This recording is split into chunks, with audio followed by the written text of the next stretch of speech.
ඇතැම් භික්ෂූන් වහන්සේලා ඇතැම් ස්වාමීන් වහන්සේලා මතිමතාන්තර ගොඩනගනවා. විශේෂයෙන් ලාංකික භික්ෂු තේරවාදී භික්ෂූන් වහන්සේලා වරද්දගෙන ඉන්නේ මේ වසන්නට කාලේ මේක නෙමෙයි.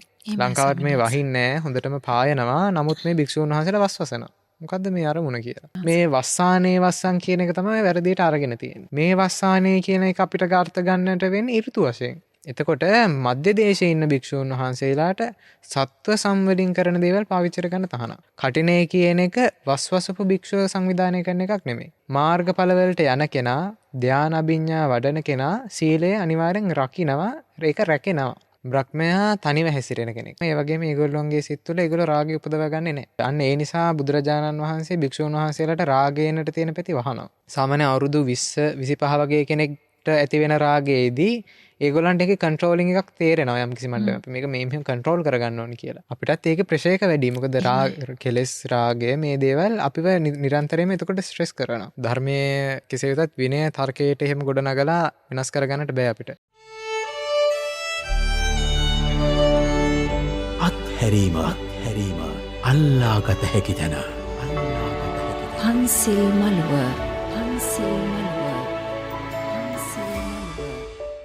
තෙරුවන් සරණයි.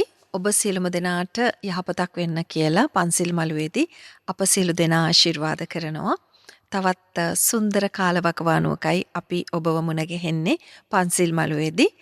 අයං වස්සාන කාලෝ යනුවෙන් විහාරස්ථානවල ඒ වගේම භාවනා මධ්‍යස්ථානවල ආරණ්‍ය සේනාසනවල අපිට මතක් කිරීමක් කරනවා මේ ගෞරවනීය මහා සංඝරත්නය වස් සමාදන් වන කාලයයි කියන කාරණය. ඉතින් වස් සමාදන් වීම කියලා කියන්නේ ගෞරවනීය මහා සංඝරත්නයටත් ගිහි අපටත් අතිශයින් වැදගත් වන කාලවකවානුවක්. මේ ගැන අපි කතා කරන්නට බලාපොරොත්තු වෙනවා.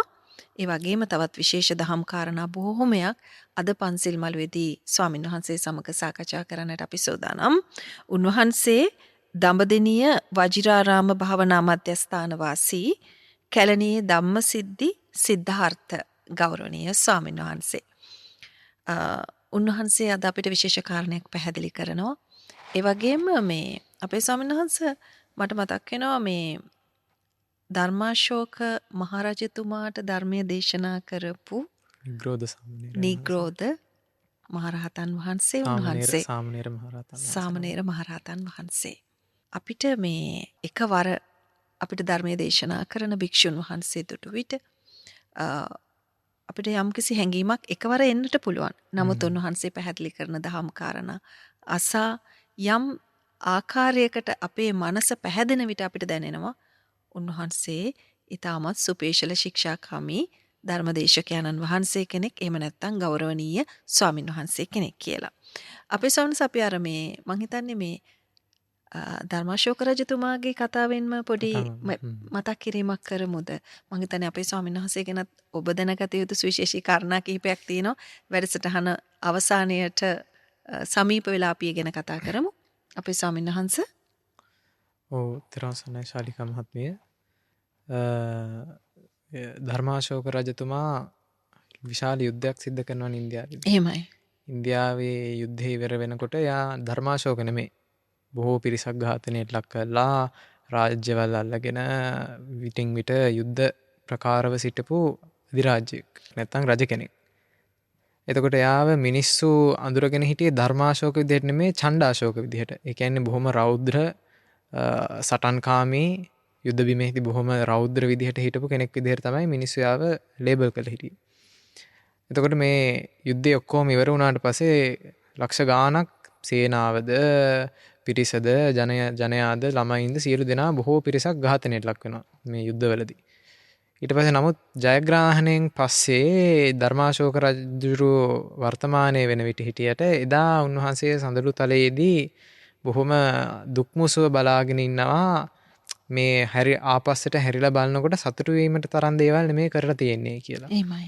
ප්‍රාණඝාතය, මිනිසුන් අපහසුතාවයට පත් කිරීම, දෙමව්පියන්ගෙන් දරුවෝ නැතිවීම, ඒ ආදී බොහෝ විනාශකාරී කලහකාරී දේවල් කරේ කියලා සතුටක් ඇති වුණේ නැහැ රාජ්‍යයන් අත්ුණේකේ. ඒ කියන්නේ එතකොට අපිට එතනදී යම්කිසි කාරණාවක් පේනවා කොයිතරම් කටයුතු අපි බලහත්කාරයෙන් සිද්ධ කරගත්තත් ඒක කරගත්තේ ධාර්මිකව නෙමෙයි නම් අපිට ඒක දිහා නැවත හැරිලා බලද්දී අර ඒකෙන් ලබන්නට පුළුවන් උපරිම සැපය සතුට ගන්නට බෑ. එහෙමයි ස්වාමීන් ඒ වහන්සේ. කියන්නේ ඒක කොච්චර වීරියක් යදුවත් ඒ යොදවන එෆෝට් එක සම්පූර්ණයෙන් තමන් ධාර්මිකව නෙමෙයි නම් කරන්නේ එයාට හැරිලා බලලා ඒක දිහා සතුට වෙලා හිත සිතින් සතුට වෙන්නට බෑ. ඉතින් චණ්ඩාශෝක රජුරන්ට ඒක තිබ්බේ වෙනකොට. බලාගෙන ඉන්නකොට දකිනවා උදෑසන බොහොම සුපේශලව දෙවුර පොරවලා පරිමණ්ඩලාකාරයෙන් සිවුරු විනයානුකූලව පොරවලා සංසුන් ගමනින් බඹ 6ක් පමණක් දුර බලාගෙන පිණ්ඩපාතික හැසිරෙන නිග්‍රෝධ සාමණේර රහතන් වහන්සේ ගැන. ඉතින් ඒ දර්ශනය ඒකෙන් රජතුමාගේ සිත ඒ දර්ශනයෙන් තමයි සම්පූර්ණයෙන්ම අර තිබ්බ හිත ඇතුළේ තිබ්බ යුද්ධය වගේ තත්ත්වය සමනය වුණේ ඒ සාමණේර රහතන් වහන්සේගේ සුපේශල ඉන්ද්‍රියන් දැකලා. අර විශාකාවත් නිගණ්ඨයන් මාමණ්ඩිය නිගණ්ඨයන් සරණ ගිහිල්ලා දානමාන ආදී දෙනකොට විශාකාවත් කියනවානේ ශ්‍රමණ භාග්‍යවත් බුදුරජාණන් වහන්සේගේ ශ්‍රාවකයෝ නම් මෙහෙම නෙමෙයි බොහොම සුපේශලයි ශික්ෂාකාමී කියලා. ඉතින් ඒ වගේ මේ ඒ ප්‍රසන්න ඉඳුරන් නැතිවීමට බුදුරජාණන් වහන්සේ පනවලා තිබ විනය, සිවුරු පෙරවීම, විදින විදිහ, බලන්න ඕන දුර, කෙස් රැවුල් බෑම මේ සියලුම දේවල් ශ්‍රමණ සාරුප්‍ය විදිහට තිබ්බා. ඉතින් මේ නිග්‍රෝධ සාමණේරයන් වහන්සේ එතනදී ඒ සියල්ලම රැකගෙන තියෙනවා. එහෙමයි. ඒ සේකියා ධර්ම ඒ ඔක්කොමත් එක්ක මේ ධර්මාශෝක රජුරෝ බොහොම පැහැදීමටපත් වෙනවා. පැහැදීමටපත් වෙලා කල්පනා කරනවා මේ මෙච්චර මේ හිත මගේ වික්ෂිප්තයි මෙච්චර මං තලත් ඇණි පුද්ගලෙක් වෙලත් කුතාම කුඩා ශ්‍රමණ නමක් මෙහෙම කොහොමද මෙහෙම මේ සංසුන් ඉඳුරන් නැතුව ඉන්නේ කියලා ගිහිලා හම්බෙන්න ඕන කියලා රාජපුරුෂයවල නවත්තගෙන චණ්ඩාශෝක රජතුමා මේ සාමණේරයන් වහන්සේට ගිහිල්ලා වැඳලා අහනවා ඔබ වහන්සේ කවුද කියලා. ඒ කියනවා මම මේ ගෞතම බුදුරජාණන් වහන්සේගේ ශ්‍රාවකයෙක්. සාමණේර නමක්. ඒ ගමන කියනවා ස්වාමීනි එහෙනම් දානට වඩින්න රාජවාසලට කියලා අන්න ආරාධනා කරනවා. නිග්‍රෝධ සාමණේරයන් වහන්සේත් ඒක පිළි අරගෙන රාජවාසලට වඩිනවා. දානට වැඩියට පස්සේ මාලිගාවේදී කියනවා ඔබ වහන්සේ පහසු කැමති ආසනයක වැඩ ඉන්නට කියලා. ඒ ගන සාමණේරයන් වහන්සේ වටපිටාව බලලා කෙලින්ම ගිහිල්ලා ඉඳගන්නේ රජුරන්ගේ සිංහාසනේ. එහෙමයි ස්වාමීන් වහන්සේ. සිංහාසනේ ඉඳගත්තට පස්සේ රජුරොත් එක පාට බලනවා මේ සාමණේර නමක් මං සුදුසු ආසනයක් කොහොම මෙන්න ඉඳගත්තේ තියෙන තිබ්බ හොඳම ආසනේ. ඒ වෙනකොට කිසි මගෙන් එහා වෙන කෙනෙක් මේක ඉඳගන්න ලැබිලා නැහැ ඉඩ. දීලත් නැහැ. නමුත් රජුරෝ එතනදී ඉවසනවා ඒක. ඒ කියන්නේ ද්වේෂයකින් තොරව ඉවසනවා. ඊට පස්සේ ඉතින් දානේ පිළිගන්වලා ඔක්කොම ඉවරුනාට පස්සේ යම්කිසි ධර්ම දේශනාවක් කරනවා. මේ ධර්ම දේශනාවට අරමුණු කරනවා අපමාදෝ අමත පදං පමාදෝ මච්චුනෝ පදං අපමත්තාන මීයන්ති ඒ පමත්තා යතා මතා කියලා. එතකොට ඒකේ කියන්නේ අප්‍රමාදී වෙන්නට ඕන. අපමාදෝ අමත පදං. මේ අමත වූ ධර්මයට මේ ධර්මය සඳහා සම්මාදිට්ඨියේදී හැසිරෙනකොට මේකට අප්‍රමාදී වෙන්න ඕනේ. එහෙමයි. පමාදෝ මච්චුනෝ පදං. ඒ පිළිබඳව ප්‍රමාදයක් ඇතිවීම නොකළ යුතු දෙයක් කොට කියනවා. අපමත්තාන මීයන්ති යම්කිසි කෙනෙක් මේක අප්‍රමාදීව රැස් කරගෙන ඉන්නවා නම් එයා සංසාර චක්‍රයෙන් මිදෙනවා. එයා මැරෙනවා නමුත් අමරණීය වෙනවා සංසාර චක්‍රයෙන් මිදෙන නිසා.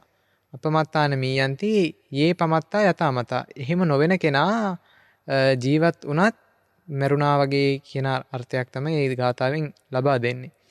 ඉතින් ඔන්න ඕකත් එක්ක තමයි චණ්ඩාශෝක විදිහට මිනිසුන් විසින් හංවඩු ගහලා තිබ්බේ රජතුමා ඊට පස්සේ ධර්මයට නැඹුරු වෙලා බුද්ධ ශාසනය වෙනින් 84000ක් විහාර හදලා අන්තිමට එතුමාගේ පුත්‍රයා සහ දියණිය පැවිදි වෙලා තමයි අපිට ජයශ්‍රී මහ බෝධියත් ලංකාවට බුද්ධ ශාසනය ප්‍රතිෂ්ඨාපනය වීමට අංකුරයක් පෙන්නගෙන මහින්ද මහරහතන් වහන්සේ.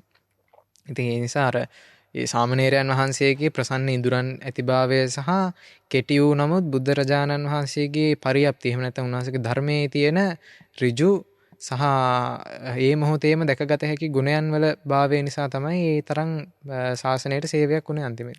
එහෙමයි ස්වාමීන් වහන්සේ.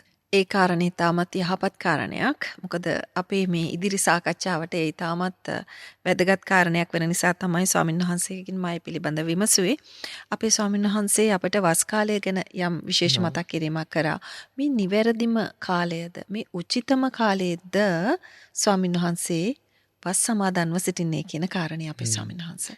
ඔව් එතකොට දැන් වර්තමානයේ ඇතැම් පිරිස් දැන් මේ ධර්මය විනය කියන එක තර්කයට ගොඩනගන්නට හදනවානේ. එතකොට ධර්මයේ කෙසේ වෙතත් විනය තර්කයට එහෙම ගොඩනගලා වෙනස් කරගන්නට බෑ අපිට. ඒක පනවපු ක්‍රමයක් තියෙනවා. එතනින් එහාට වෙනස් කරගන්නට බෑ. රජයේ වුණත් යම්කිසි ලෝ එකක් තියෙනවා නම් ඒකට නීතියට යටත් වෙන පිරිසට ඕන විදිහට ඒක වෙනස් කරගන්නට බෑනේ. බුදුරජාණන් වහන්සේ තමයි විනය පනවන කෙනා. විනය එතනින් එහාට පනවන්නට කෙනෙක් නැහැ. එතකොට වර්තමානයේදී ඇතැම් විශේෂයෙන්ම ඉතින් විනය පිළිබඳව ප්‍රාමාණික දැනුමක් නොමැතිකම නිසා ඇතැම් භික්ෂූන් වහන්සේලා ඇතැම් ස්වාමීන් වහන්සේලා මතිමතාන්තර ගොඩනගනවා මේ ශාසනයේ නිවැරදි කාලේ නෙමෙයි මේ ථේරවාදීන්ට වැරදිලා මේ. විශේෂයෙන් ලාංකික ථේරවාදී භික්ෂූන් වහන්සේලා වරද්දගෙන ඉන්නේ මේ වසන්නට කාලේ මේක නෙමෙයි. ලංකාවට මේ වහින්නේ නැහැ. හොඳටම පායනවා. නමුත් මේ භික්ෂූන් වහන්සේලා වසනවා. මොකද්ද මේ අරමුණ කියලා? ඒකට අරමුණ කියන වචනේදී කියනවා මහා වග්ගපාළියේ වසූපනායකක් ඛණ්ඩකයේ තුල මේකේ පනවන්නට හේතුව කියනවා බුදුරජාණන් වහන්සේගේ ශ්‍රාවක පිරිස කියන්නේ වෙනකොට ඉතියේ සංඝයා වහන්සේලා රහතුන් ප්‍රදාන සම්පූර්ණයෙන්ම මේ කාලත්‍රයේදී මේ කියන්නේ හේමන්ත ගිම්හාන වස්සාන කියන මේ ඍතු තුනේදීම චාරිකාව හැසිරෙනවා. චාරිකාව කියන්නේ මිනිසුන්ට ධර්මයේ දේශනා කරමින් මිනිසුන්ව දාන ආදී දේවල් වල සම්මාදම් කරමින් චාරිකාව හැසිරෙනවා. එහෙමයි ස්වාමීන් වහන්සේ. චාරිකාව හැසිරෙනකොට මිනිසු පටන් ගන්නවා කියන්නේ මෙන්න මේ ශ්‍රමණ බවත් ගෞතමයන්ගේ ශ්‍රාවකයෝ වස් කාලය තුලත් ගමන් යනවා. මේ ඇවිදිනවා. ඉතින් මේගොල්ලෝ යනකොට ඒක ඉන්ද්‍රිය ජීවීන් වෙච්ච මේ පොඩි තනකොළ පැල වගේ දේවල් පාගගෙන යනවා. ඒ වගේම කුඩා අණු සත්තුන්ව පාගගෙන යනවා. එහෙමයි. එතකොට මෙහෙම නමුත් දෘෂ්ටියෙන් වැරදි වුණත් අන්න නිගණ්ඨයෝ අන්‍ය තීර්ථකයෝ ඒ වුණාට ඒගොල්ලෝ වස් සමාදන් වෙනවා. වස්සාවාසික වෙලා ඉන්නවා. ඇයි මේගොල්ලන්ට බැරි කියලා ඔන්න පටන් ගන්නවා යම්කිසි ප්‍රශ්නයක්. මේක භික්ෂුන් වහන්සේලාට ඇහෙනවා මිනිස්සු මේ විදිහට දොස් නගනවා මේ ප්‍රශ්නෙට. භික්ෂුන් වහන්සේලා ගිහලා බුදුරජාණන් වහන්සේට මේ පිළිබඳව කියනවා. ස්වාමීනි මෙන්න මෙහෙම මතයක් යනවා මිනිස්සු මෙහෙම උජ්ජායන්ති කීයන්ති විපාචෙන්ති. එහෙම දොස් නගනවා ගරහනවා එහෙම කියලා. ඒ ගමන බුදුරජාණන් වහන්සේ මේ වෙලාවේදී කියනවා බුදුරජාණන් වහන්සේ මෙතනදී අපිට තවත් කාරණාවක් පෙන්නනවා විනය අවස්ථා කීපයකදීම මහජන විශේෂයෙන් මේ තීර්ථකයෙක් වුණත් ධර්මයට අදාළ නොවන කෙනෙක් වුණත් කෙනෙක් කියන්නේ පිරිසක් බුදුරජාණන් වහන්සේ ඇතැම් මතවාදයන් ගැන සලකලා తත්වය සමනය කරන්නට හෝ වේවා එහෙම නැත්නම් ඒකෙන් යම්කිසි හික්මීමක් ඇති වෙනවා හෝ වේවා කියන අර්ථයෙන් බුදුරජාණන් වහන්සේ සමහරව පිළිගත්ත තැන් තියෙනවා. එහෙමයි ස්වාමීන් වහන්සේ. එකක් තමයි දැන් අපි දල වශයෙන්ම ගන්නවා නම් කෙටිම උදාහරණයක් කප්පියන් ශික්ෂාපදේ තියෙනවානේ. එහෙමයි. පැලවෙන දේවල් උපසම්පන්න භික්ෂුන් වහන්සේ කෙනෙක්ට වළඳන්නට බෑ. ඒ වගේම කපන්න කරන්නත් බෑ. එතකොට මේකේ හේතුව තමයි නිදානයක් එක සඳහන් වෙනවා භික්ෂුන් වහන්සේලා ඇතැම් ආහාර වැළඳීම එතනදී කියනවා වනය තුල තිබුණා වූ යම්කිසි වසුරු වලින් මුං පැන නැගිලා තියෙනවා. එහෙමයි. ඒ කියන්නේ තමන් ආහාර අරගෙන ජීර්ණය වෙලා ඉවත් කරන වසුරු වලින් පැල ඇවිල්ලා තියෙනවා. මේක මිනිස්සු දැකලා ඔන්න ඒ වෙලාවෙත් මෙහෙම භික්ෂුන් වහන්සේලාට ගරහලා තියෙනවා මේ පැලවෙන එක ඉන්ද්‍රිය ප්‍රාණීන් ආහාරයට ගන්නවා කියලා. මොකද ඒ කාලේ වෙනකොටත් ඇතැම් පිරිස් දරාගෙන ඉඳලා තියෙනවා මේ පැල කියන්නේ ජීවත් වෙන කොටාසය. එහෙමයි ස්වාමීන් වහන්සේ. විඥානයක් තියෙනවා මේගොල්ලොන්ට මේ ජීවත් වෙනවා අතු වෙනවා මේ වගේ වාතය නිකුත් කරනවා. ඒ කියන්නේ ඉතින් මේ ගෙඩි හට ගන්නවා. ඒ වගේ නුන් තවත් පැල හැට ගන්නවා මේ ජීවීන් තමයි මේ කියලා ඒක ඉන්ද්‍රිය ජීවීන් කියලා කියනවා. ඉතින් බුදුරජාණන් වහන්සේ ඔන්න ඔය කතාව පාදක කරගෙන තමයි භික්ෂුන් වහන්සේලාට කියන්නේ වළඳන්නා වූ දේවල් කප්පියම් කරන්න කියලා. හැබැයි ඒකෙන් භික්ෂුන් වහන්සේලාගේ සාරුප්‍ය රැකෙනවා. ඒ වගේම යම්කිසි හික්මීමක් ඇති වෙනවා භික්ෂුන් වහන්සේලාට. නමුත් ඒකේ අර්ථය බලනකොට කප්පියම් කරා කියලා පැලවෙන ස්වභාවය නැති වෙන්නේ නැහැ නේ බීජයක. එහෙමයි. කප්පියම් කරනවා කියන එකෙන් ඉතින් බුදුරජාණන් වහන්සේ අර ඒ වෙනකොට ගොඩනගී තියෙන தত্ত্বය සමනය කරන්නට. එතකොට ඒකෙදි අපිට හොඳම උදාහරණය තමයි සමන්තපාසාදික විනය අට කතාව දක්වනවා මේ ශික්ෂාපද පැනෙව්වේ ඇයි කියලා. සම්පූර්ණ විනය පිටකයක්ම තියෙනවානේ. භික්ෂුන් වහන්සේලාට. පාරාජිකා පාළි, පාචිත්‍ය පාළි, චුල්ලවග්ග පාළි, මහා වග්ග පාළි, පරිවාර පාළි කියලා. ඉතින් ඔය පොත් පහේම තියෙන භික්ෂුන් වහන්සේලාට හික්මෙන්නට අවශ්‍ය කරන ශික්ෂාපද. නැත්නම් බුදුරජාණන් වහන්සේ පනවපු නීති. එතකොට මේකෙදි අට කතාව කියනවා මොකද්ද මේකේ හේතුව කියලා. ඇයි මේවා පැනෙව්වේ? කියනවා එක හේතුවක් තමයි සංඝ සුට්ටුතාය. සංඝයා වහන්සේලාගේ පහසු උදෙසා කියන්නේ ජීවන පැවැත්මට පහසු සංඝ පාසුතාය. ඒ වගේම භික්ෂුන් වහන්සේලාට ආජීවය පවත්ව ගන්නට ශ්‍රමණ සාරුප්‍ය පවත්ව ගන්නට ඒවට පහසු වීම පිණිස. ඊළඟට කියනවා දුම්මං කෝණම් පුග්ගලාන නිග්ඝාය. යම් කිසි අලජ්ජී භික්ෂූන් පහළ වෙන කාලයක් આવොත් මොකද බුද්ධ ශාසනයේ මුලින් තිබ්බේ ඕවාද ප්‍රතිමෝක්ෂයනේ. එන සබ්බපාපසකරණම් කියන ගාථාව සහ තවත් ගාථා දෙකක්. එහෙමයි. ඒකෙන් භික්ෂුන් වහන්සේලා හික්මුණා. ඒ කියන්නේ කුඩා අනු කුඩා වරදේද අනුමත්තේසු අජ්ජේසු බය දස්සාවි. කුඩා අනු කුඩා වරදේද බය දැක්කා. නමුත් පසු කාලීනව අර ප්‍රඥාවෙන් මෝරපු පිරිස ඉවත් රහත් වෙලා ඒවා ඉවෙනකොට ඊළඟට අලජ්ජී භික්ෂුන් වහන්සේලා ප්‍රමාණය වැඩි වෙනකොට විනය පනවන්නට හේතු වුණා. ඒ විනය පනවන්නට හේතු වෙච්ච කාරණා හතරක් තියෙනවා. එහෙමයි. ඒ හතර තමයි සතර ආසවට්ටානීය ධර්ම කියලා කියන්නේ.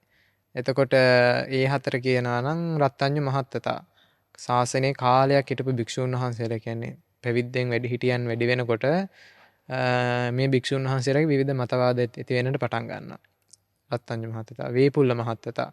ඒ වගේම භික්ෂුන් වහන්සේලාගේ ප්‍රමාණය ඒ කියන්නේ සංඝ පිරිස වැඩි වෙන්නට පටන් ගත්තා. එන්නට මේක ස්ප්‍රෙඩ් වුණානේ ශාසනය. ඉන්දියාවෙන් පටන් ගත්ත එක ඊට පස්සේ පසු කාලීන මුළු ලෝකයක්ම දැන් ඉන්නවනේ සංඝ කියන කුලකේ. එහෙමයි ස්වාමීන් වහන්සේ. ඊළඟට ලාභග්ග මහත්තතාව. ඒ වගේම ලාභයන් වැඩි වෙන්නට පටන් ගත්තා. මිනිස්සු පැහැදෙන්න පටන් ගත්තා. ඒ වගේම භික්ෂුන් වහන්සේලාට චීවර පිණ්ඩපාත, ගිලාන ප්‍රත්‍යසේනාසන ආදී සිව්පසය බොහොම ආඩ්‍යව ලැබුණා. ඒවත් එක්ක භික්ෂුන් වහන්සේලාගේ කෙලෙස් ස්වභාවයනුත් උත්සන්න වෙන්නට පටන් ගත්තා. යම් ප්‍රශ්න ගැටලු උද්ගත වුණා. ඒස්ක සහ අනිත් එක කාරණාව තමයි ඇතැම් භික්ෂුන් වහන්සේලා ධර්මය විනය හොඳින් හදාරනවා, ධර්මය හදාරනවා. නමුත් ඒක ප්‍රායෝගිකව ලක් කරන්නේ නැහැ. ඒ තුලින් හික්මෙන්නේ නැහැ. අන්න ඔය කියන ආසවට්ටානීය ධර්ම හතර ඇති වුණාට පස්සේ තමයි බුදුරජාන් වහන්සේ විනය පනවන්නට ඒක පාදම කරගන්නේ. පදනම. එතෙක් ඊට කලින් සරියුත් මහරහතන් වහන්සේත් කිව්වා මේ විනය පනවමු ස්වාමීනි දැන් කාලයයි කියලා. නෑ සාරිපුත්ත මේක කාලය නෙමෙයි කිව්වනේ. ඉතින් අර කාලය සරියුත් මහරහතන් වහන්සේ මේ යෝජනා කළේයි ස්වාමීන් වහන්සේ. සරියුත් මහරහතන් වහන්සේ ඔය විටින් විට කුඩා අනු කුඩා වැරදි වෙනවා දකිනකොට උන්වහන්සේ ඒක බුදුරජාන් වහන්සේට ගිහින් කියනවා. අන්න ඒ අවස්ථාවක තමයි සරියුත් මහරහතන් වහන්සේ කියන්නේ දැන් විනය පනවමු නේද ස්වාමීනි කියලා. බුදුරජාණන් වහන්සේ කියනවා නෑ ඒ කියන්නේ පොඩි වැරද්දක් දෙකක් වෙන්නට පුළුවන් ඒ කාලේදී. නමුත් මේක උත්සන්න වෙනු අවස්ථාවක් නෙමෙයි. තාම අරකින් යන්නට පුළුවන් කියන එකෙන් ඒක රිජෙක්ට් කරනවා. සුදුසු කාලේදී බුදුරජාණන් වහන්සේ පනවන්න පටන් ගන්නවා.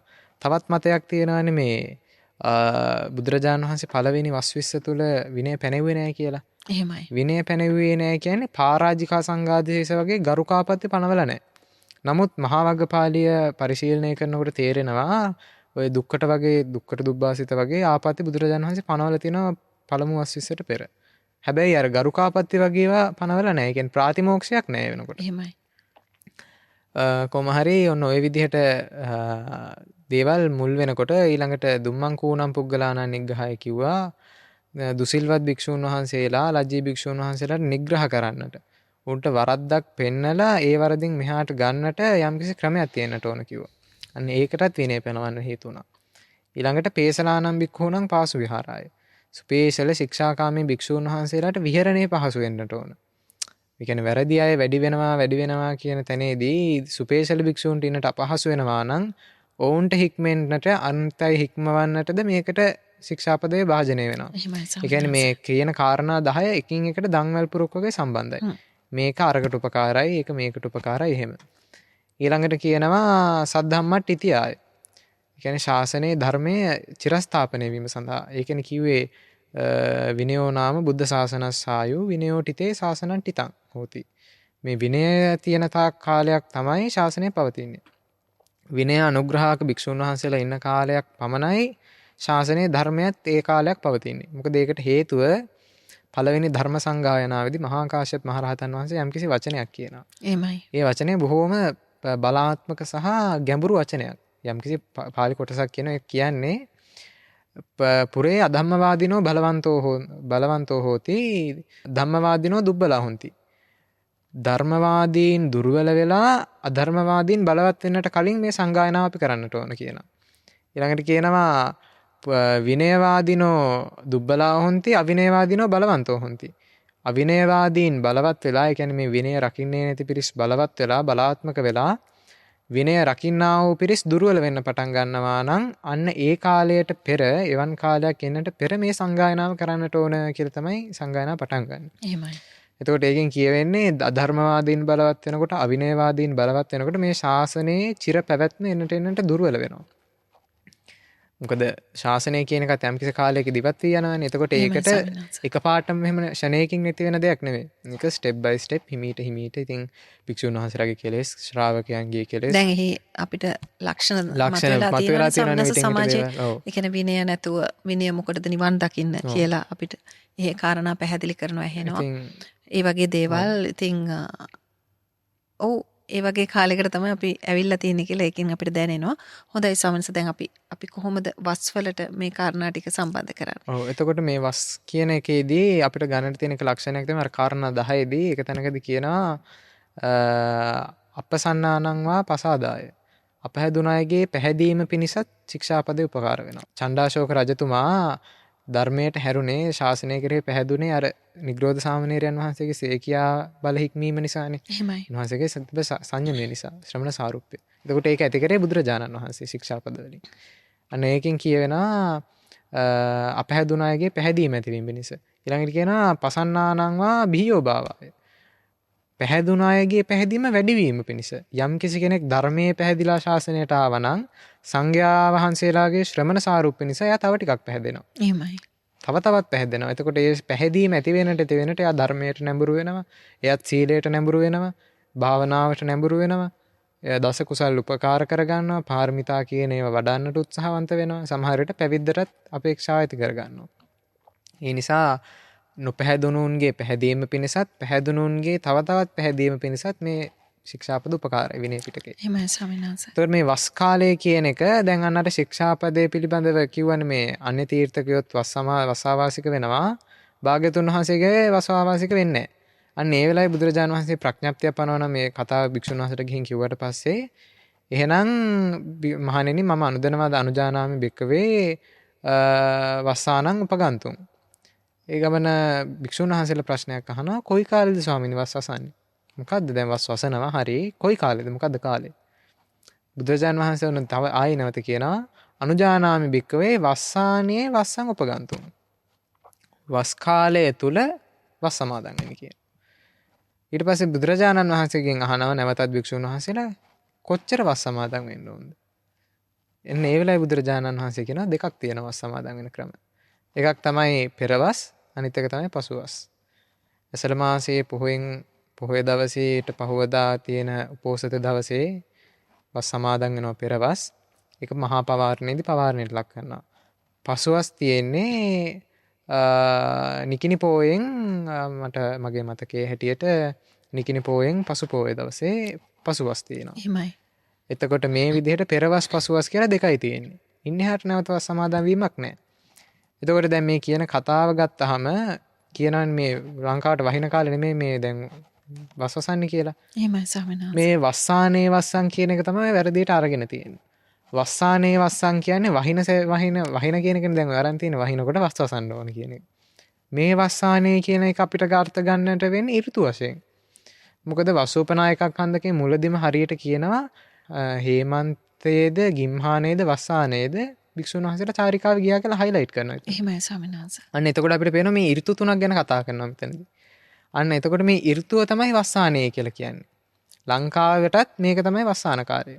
වහින සැරේට වස් වසනවා කියන එක කරන්න බෑනේ. එහෙම වුණොත් වැසක් ගියපු තැනින් තනකොළ නගිනවා කියලා, පැන නගිනවා කියලා, සත්තු එළියට එනවා කියලා භික්ෂුන් වහන්සේලාට වස් ආවාසික වෙන්න නම් වැසක් වැහපු ගම. ඒක ප්‍රායෝගික කාරණාවක් නෙමෙයි. එහෙමයි. අන්න අර ආපු ප්‍රශ්නය යටපත් කරන්නට සහ ශාසනය තුළ තවත් යම්කිසි ගුණයක් ඇති කරන්නට මෙන්න වස් කාලය තුළ වස් වසන්න කිව්වා. එතකොට දැන් ලංකාවට තියෙනනේ විවිධ ඊසාන දිග මෝසම තියෙනවා, නිරත දිග මෝසම තියෙනවා. කාලෙන් කාලයට වෙසි කාල ඇති වෙනවා. එතකොට ඇති වෙන හැම කාලයකදීම වස් වසනවා කියන එක කරන්නට බෑ. ප්‍රායෝගික නෑනේ. මේක ප්‍රඥප්තියක්. බුදුරජාණන් වහන්සේගේ විනය ආකාර දෙකයි. එකක් තමයි ප්‍රඥප්තිවද්ද ශික්ෂාපද, අනිත් එක ලෝකවද්ද ශික්ෂාපද. ලෝකවද්ද කියන්නේ මොකද්ද? පැනෙව්වා හෝ වේවා, පැනෙව්වේ නැතා හෝ වේවා, ඒවා අකුසල්. උදාහරණයක් වශයෙන් ප්‍රාණඝාතය. ප්‍රාණඝාතය බුදුරජාණන් වහන්සේ කරන්නට එපා කියලා පාණාතිපාතා වේරමණියා ධම්මං දේශේති කියලා බුදුරජාණන් වහන්සේට කියනවානේ. හැබැයි බුදුරජාණන් වහන්සේ මෙතෙන්දී ධර්මයේ තුල පණ නසන්නට එපා නොකියුවත්, එපා කියලා කිව්වේ නැති වුණත් ඒක අකුසලයක්. අනිවාර්යෙන් අකුසලයක්. හැබැයි මෙහෙම ගමු දැන් බුදුරජාණන් වහන්සේ භික්ෂුන් වහන්සේලාට කියනවා දෑංගුලකට වඩා කෙස් වවන්නට එපා කියනවා. අඟල් දෙකකට වඩා කෙස් වවන්නට එපා කියනවා.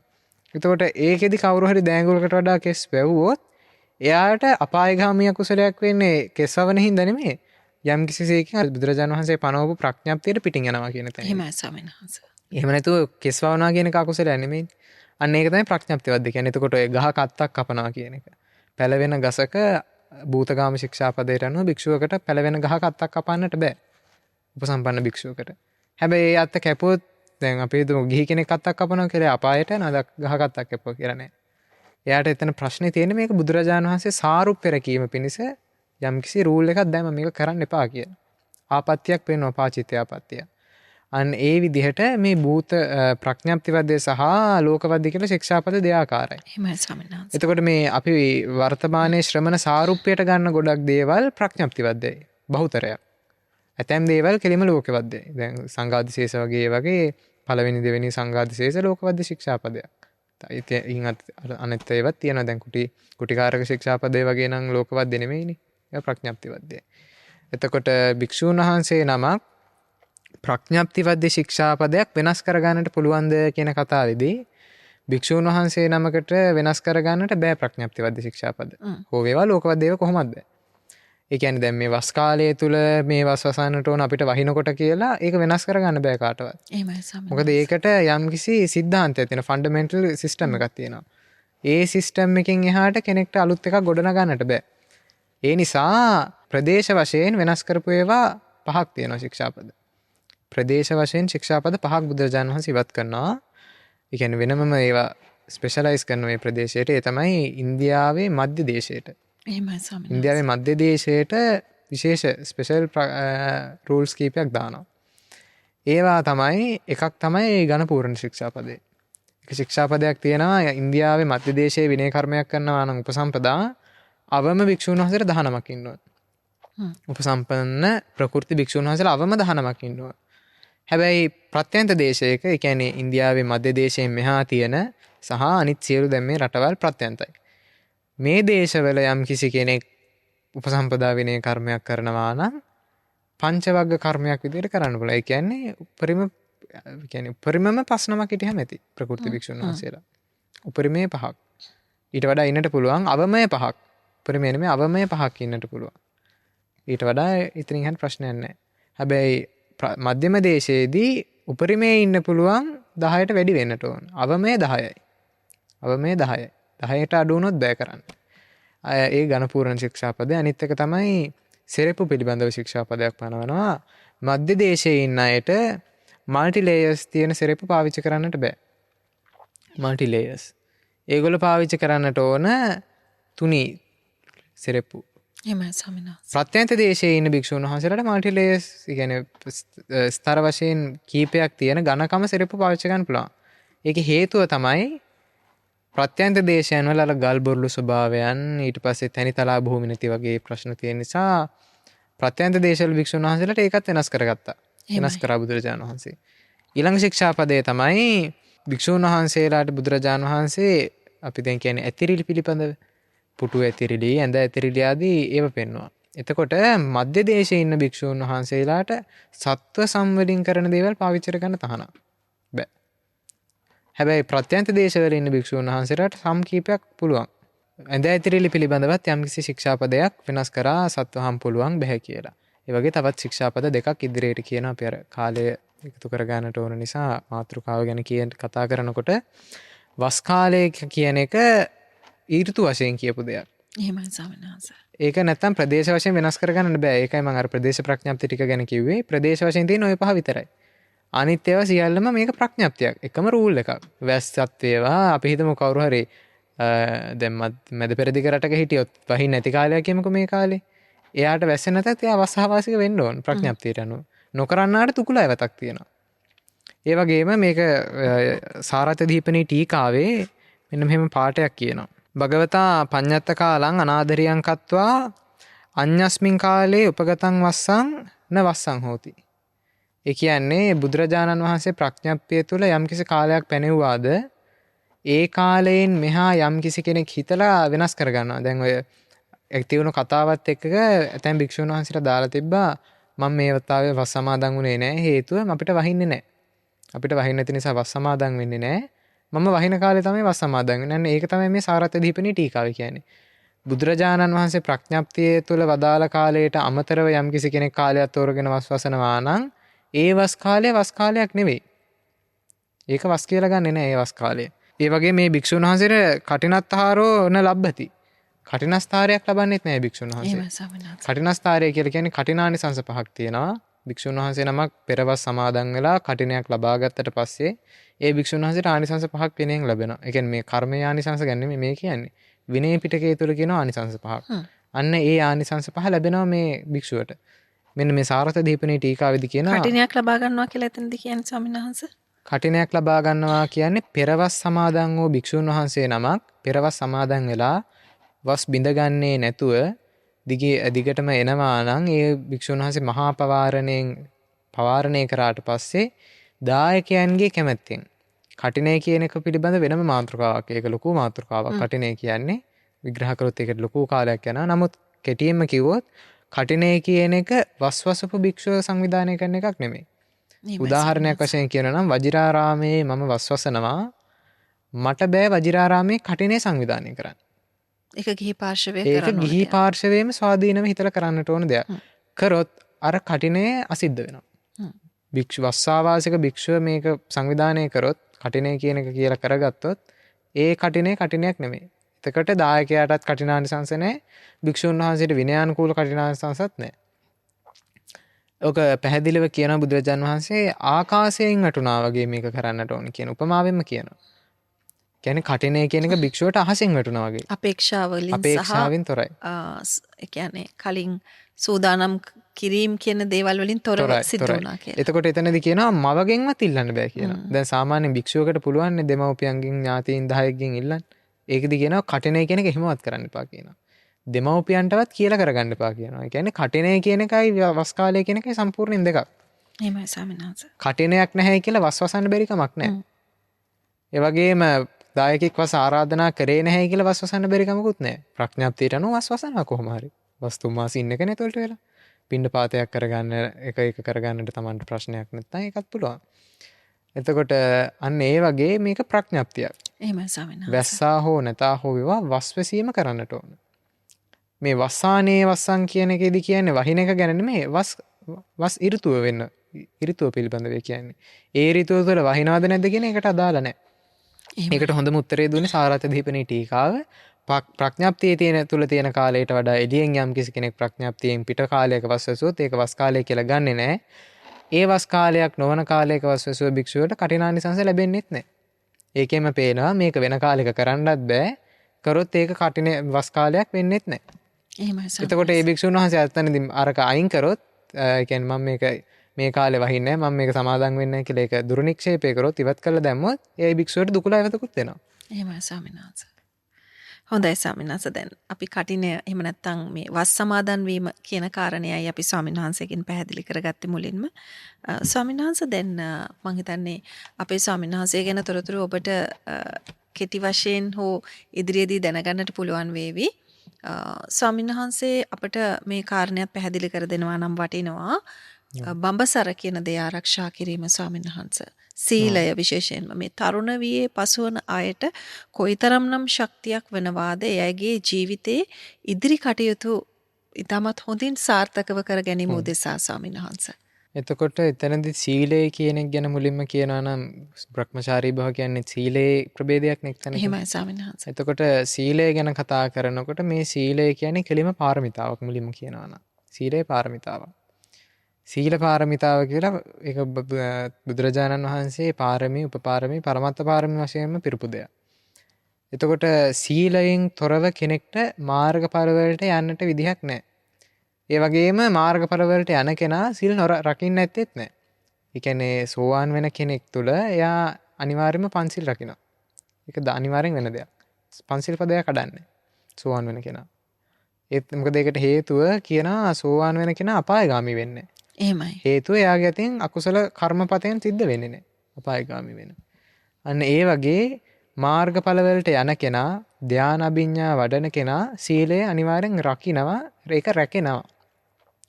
සිල් රකින්නේ නැතුව ඉදිරියට යන්නට බෑ. එහෙමයි ස්වාමීන් ඒක රේරුකානේ චන්දවිමල ස්වාමීන් වහන්සේ විදර්ශනා භාවනා ක්‍රමය තුළ පෙන්නනවා. දුක්ඛටාපත්‍යක් තියෙනවා නම් ඒකත් දෙසාගෙන වාඩි වෙන තරමට තමයි භික්ෂුන් වහන්සේට භාවනාව සාර්ථක වෙන්නේ කියලා. ඒ කියන්නේ තමන් තුළ කුඩා හෝ ඇවතක් තියෙනවා නම් ඒකත් පිරිසිදු කරගෙන ඉඳ ගන්නවා නම් ඒ භික්ෂුවට ඒක තවත් සාර්ථකයි කියනවා.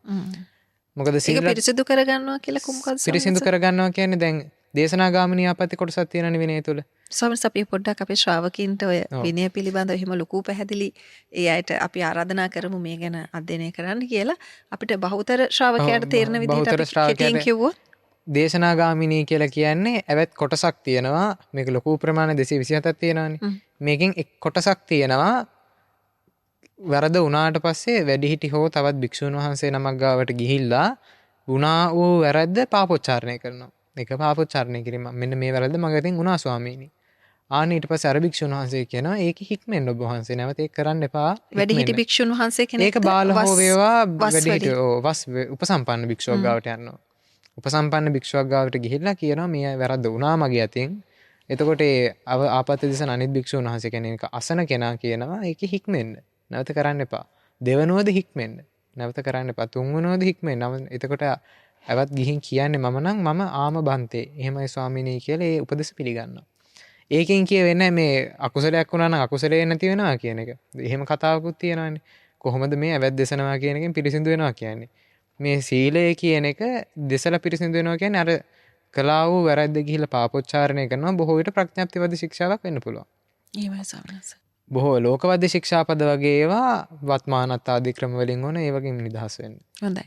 එතකොට ස්වාමීන් වහන්සේ කොහොමද දැන් අපි අපේ කාරණයට නැවතත් අවධානය යොමු කරොත් එහෙම මේ තරුණ වියේ පසුවන කෙනෙක්ට Tamanගේ බඹසර ආරක්ෂා කර ගැනීම කොහොමද ස්වාමීන් වහන්සේ තවදුරටත් ශක්තියක් වෙන්නේ? ඒ අය තුළ මේ පිරිසිදු භාවය ගැන බුදුරජාණන් වහන්සේ දේශනා කරනවා නේද? දේශනා කරනවා. බුදුරජාණන් වහන්සේ කියනවානේ බ්‍රහ්මයේ විශේෂත්වයන් ගැන කතා කරනකොට බුදුරජාණන් වහන්සේ බ්‍රහ්මචාරී බව කියන එක අපිට ගන්න තියෙන්නේ මේ අර්ථයෙන්.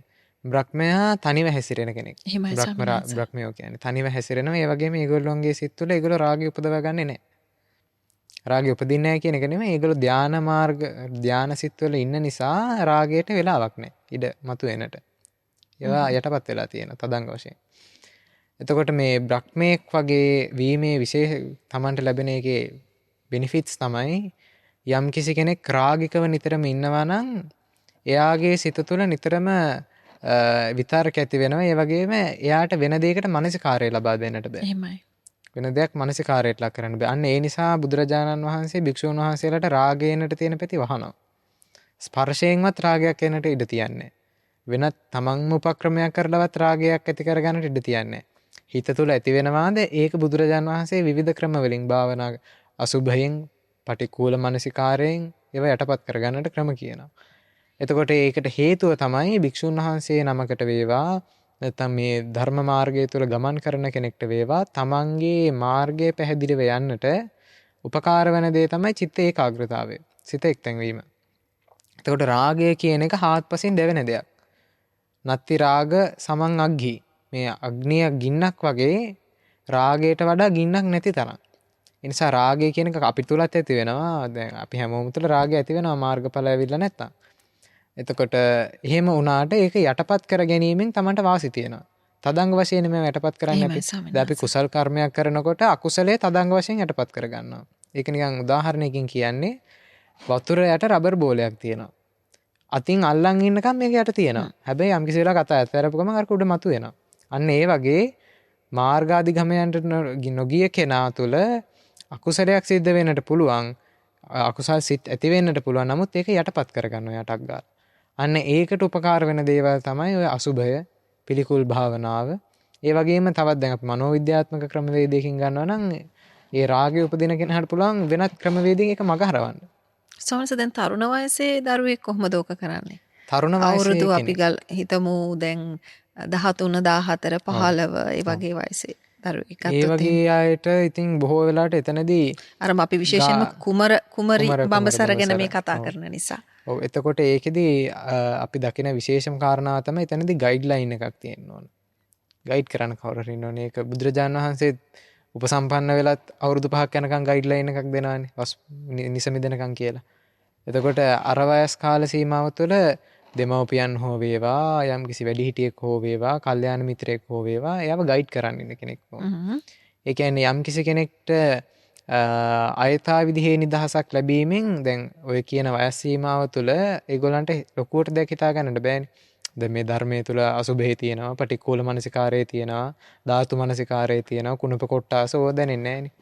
එතකොට ඒගොල්ලන්ව ඒ දැනුම එනකන් කවුරු හරි පස්සෙන් එක්කන් යන්න ඕන. එහෙමයි ස්වාමීන් ඒක අනිවාර්යෙන් වටින දෙයක්.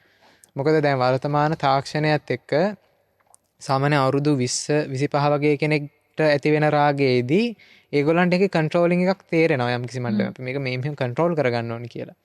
හැබැයි අර වගේ වයස් කාල අපි ගමුකෝ 10න් ඉහළ 16න් පහළ කියලා.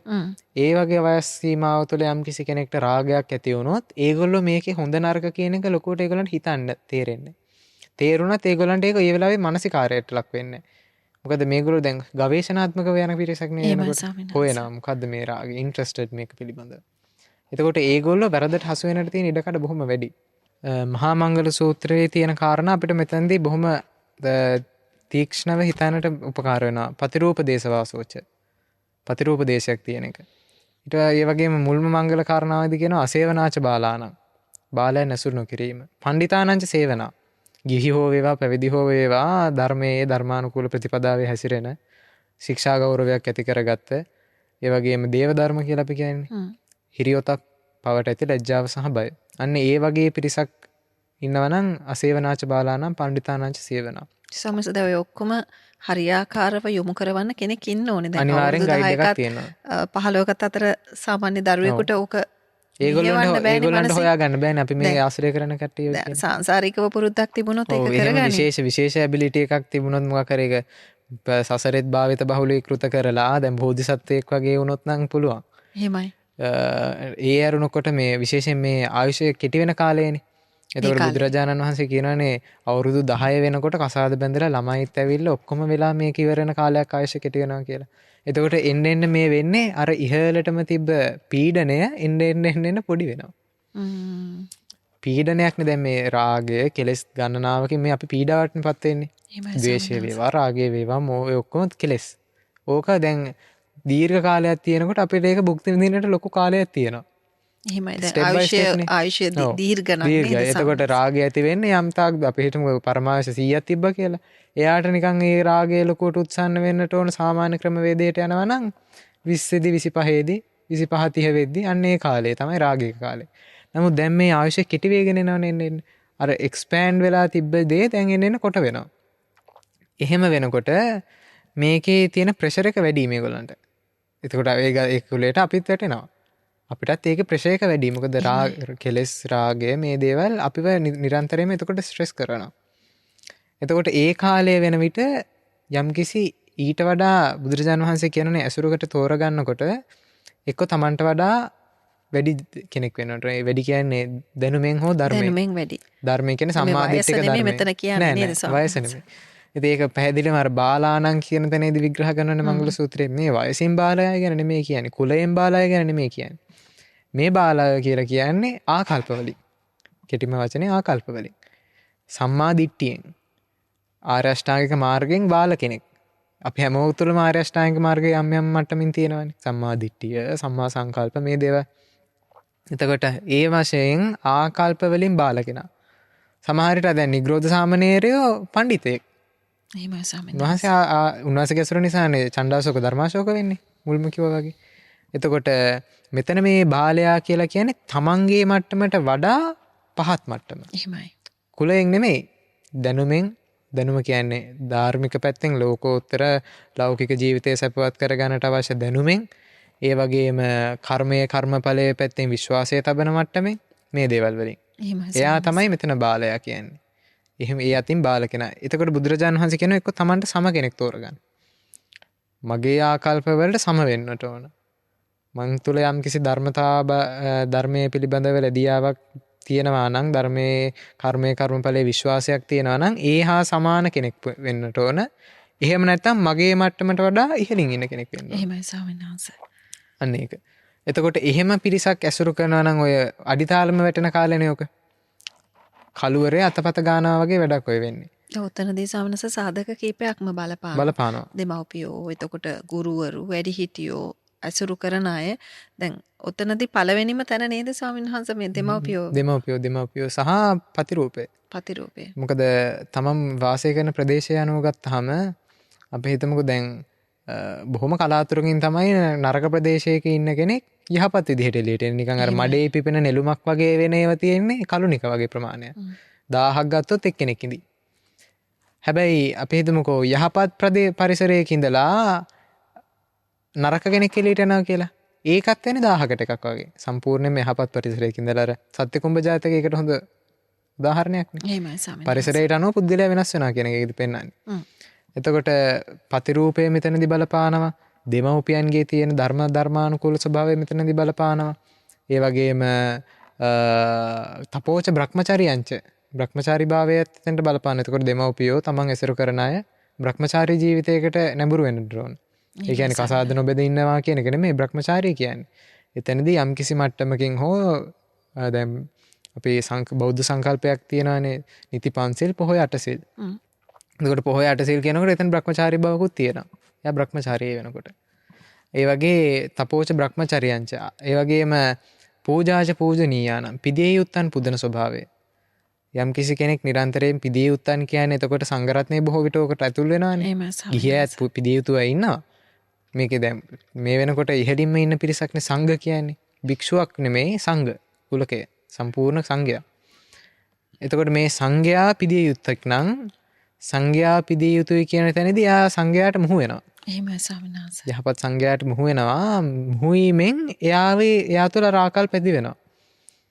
දැන් සාමාන්‍ය නිරන්තරයෙන් සේනාසනයක් පන්සලක් ඇසුරු කරන කෙනෙක් ඉන්නවා නම් ඒ භික්ෂුන් වහන්සේලා ශික්ෂාකාමී ධර්මාන් ප්‍රතිපදාවට ගරු කරනවා නම් ඒ භික්ෂුන් වහන්සේලා ඇසුරු කරන පිරිසත් අර මට්ටමට යනවා. එහෙමයි ස්වාමීන්.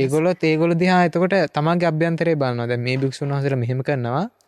මෙතනදී අපි කොහොමද කරන්නට ඕන? අපි එහෙමද කියලා තමන් දෙස නැවත ආවර්ජනාත්මකව බලනවා. අන්න එතකොට මේ මංගල සූත්‍රය තුළ තියෙන බොහෝ කාරණා කෙනෙක්ගේ තමන්ගේ ජීවන චර්යාව පවත්වා ගන්නට ඒකේ ගුණාත්මක අගුණාත්මක භාවය බලන්නට මේ කාරණා බෙහෙවින්ම බලපානවා. අපි සමිනස දැන් මේ බ්‍රහ්මචාරී බව අද තියෙන නූතන දරුවන්ට දැන් වර්තමාන කාලේ ජීවත් වන තරුණ දරුවන්ට යෞවනියන්ට තියෙන ප්‍රධාන ප්‍රශ්නේ ස්වාමීන් වහන්සේ ඒ අයගේ අරමුණු වලට ළඟා වෙන්නට තියෙන අවබෝධාවන්. ඒ වගේම මෙන්න මේ වගේ ප්‍රශ්න ගොඩක අය ගැලිලා ඉන්නවා. මේ වගේ තත්ත්වයක ස්වාමීන් වහන්සේ මේ Tamanගේ ජීවිතය ජයග්‍රහණය කරා මෙහෙවන්න මේ බ්‍රහ්මචාරී විශේෂයෙන්ම Tamanගේ ගත කරන ජීවිතයේ සිල්වත් භාවය මහත්සේන උපකාරී වෙනවා නේද ස්වාමීන් වහන්සේ? බ්‍රහ්මචාරී බව කොහොමද ඔබ වහන්සේ තත්ත්වින්ද? මම හිතන්නේ ඔබ වහන්සේ පැවිදි වුණේ වයස 11දී.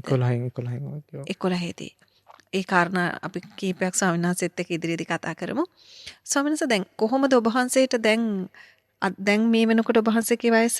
දැන් 18යි. ඔබ වහන්සේට නැවත හැරිලා බලද්දී ඒ ජීවිතය ඇතුළේ තිච්ච සීලය බ්‍රහ්මචාරී බව කොහොමද ස්වාමීන් වහන්සේ දැනෙන්නේ? දැන් ඔබ වහන්සේම අපිට පැහැදිලි කරා දැන් අපි මේ එක තැනකට පීඩාවන් එක තැනකට යොමු වෙමින් පවතින කාලයක්. ඒ කියන්නේ විශාල වශයෙන් ආයු වින්දනයක් නැතිව එක්තරා අඩුම කාලයකදී සියල්ල සිද්ධ වෙන කාලවකවානුකට අපි කෙමෙන් ප්‍රවිෂ්ඨ වෙමින් ඉන්නවනේ. ඒක හරි පීඩාකාරීනේ. ඔබ වහන්සේට කොහොමද ඔබ වහන්සේගේ ජීවිතය දකින්නේ මේ වෙලාවේදී ස්වාමීන් වහන්සේ? මේ වෙලාවේදී කියන්නේ ඉතින් කුඩා කාලය තුළ නම් එහෙම ලොකුවට බ්‍රහ්මචාරී භාවයේ පිළිබඳව ලැබුණු අත්දැකීමක් ලැබිලා නැහැ.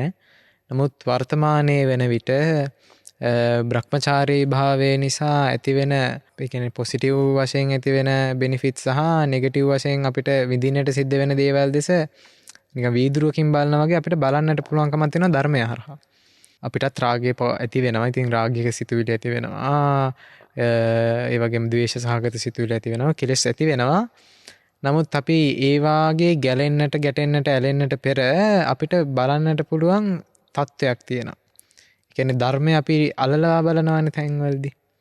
යම්කිසි තැනකට අපි ධර්මය ඇප්ලයි කරනවා. ඇප්ලයි කරලා බලනවා මේ බුදුරජාණන් වහන්සේ කියපු දේම නේද මේ තියෙන්නේ කියලා.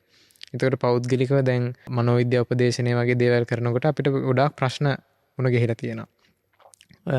ඒකෙදී ඒ එක ප්‍රශ්න දකිනකොට අපිට හිතෙනවා මේ බුදුරජාණන් වහන්සේ බ්‍රහ්මචාරී භාවයේ භික්ෂුන් වහන්සේලාට කිව්වෙම මේ නිසා. අපි විශේෂයෙන්ම මේ ගැන කතා කළොත් දැන් පාසල යන වයසේ ඉන්න දරුවන්ට මේක හරි වැදගත් නේද ස්වාමීන් වහන්සේ? ඔව් ඒ කියන්නේ මෙහෙමයි ශික්ෂා ගෞරවය ඇති වෙන්නට ප්‍රථමයෙන් වර්තමානයේ තුල මුලින්ම ධර්මයට පිහිට දෙන්න ඕන.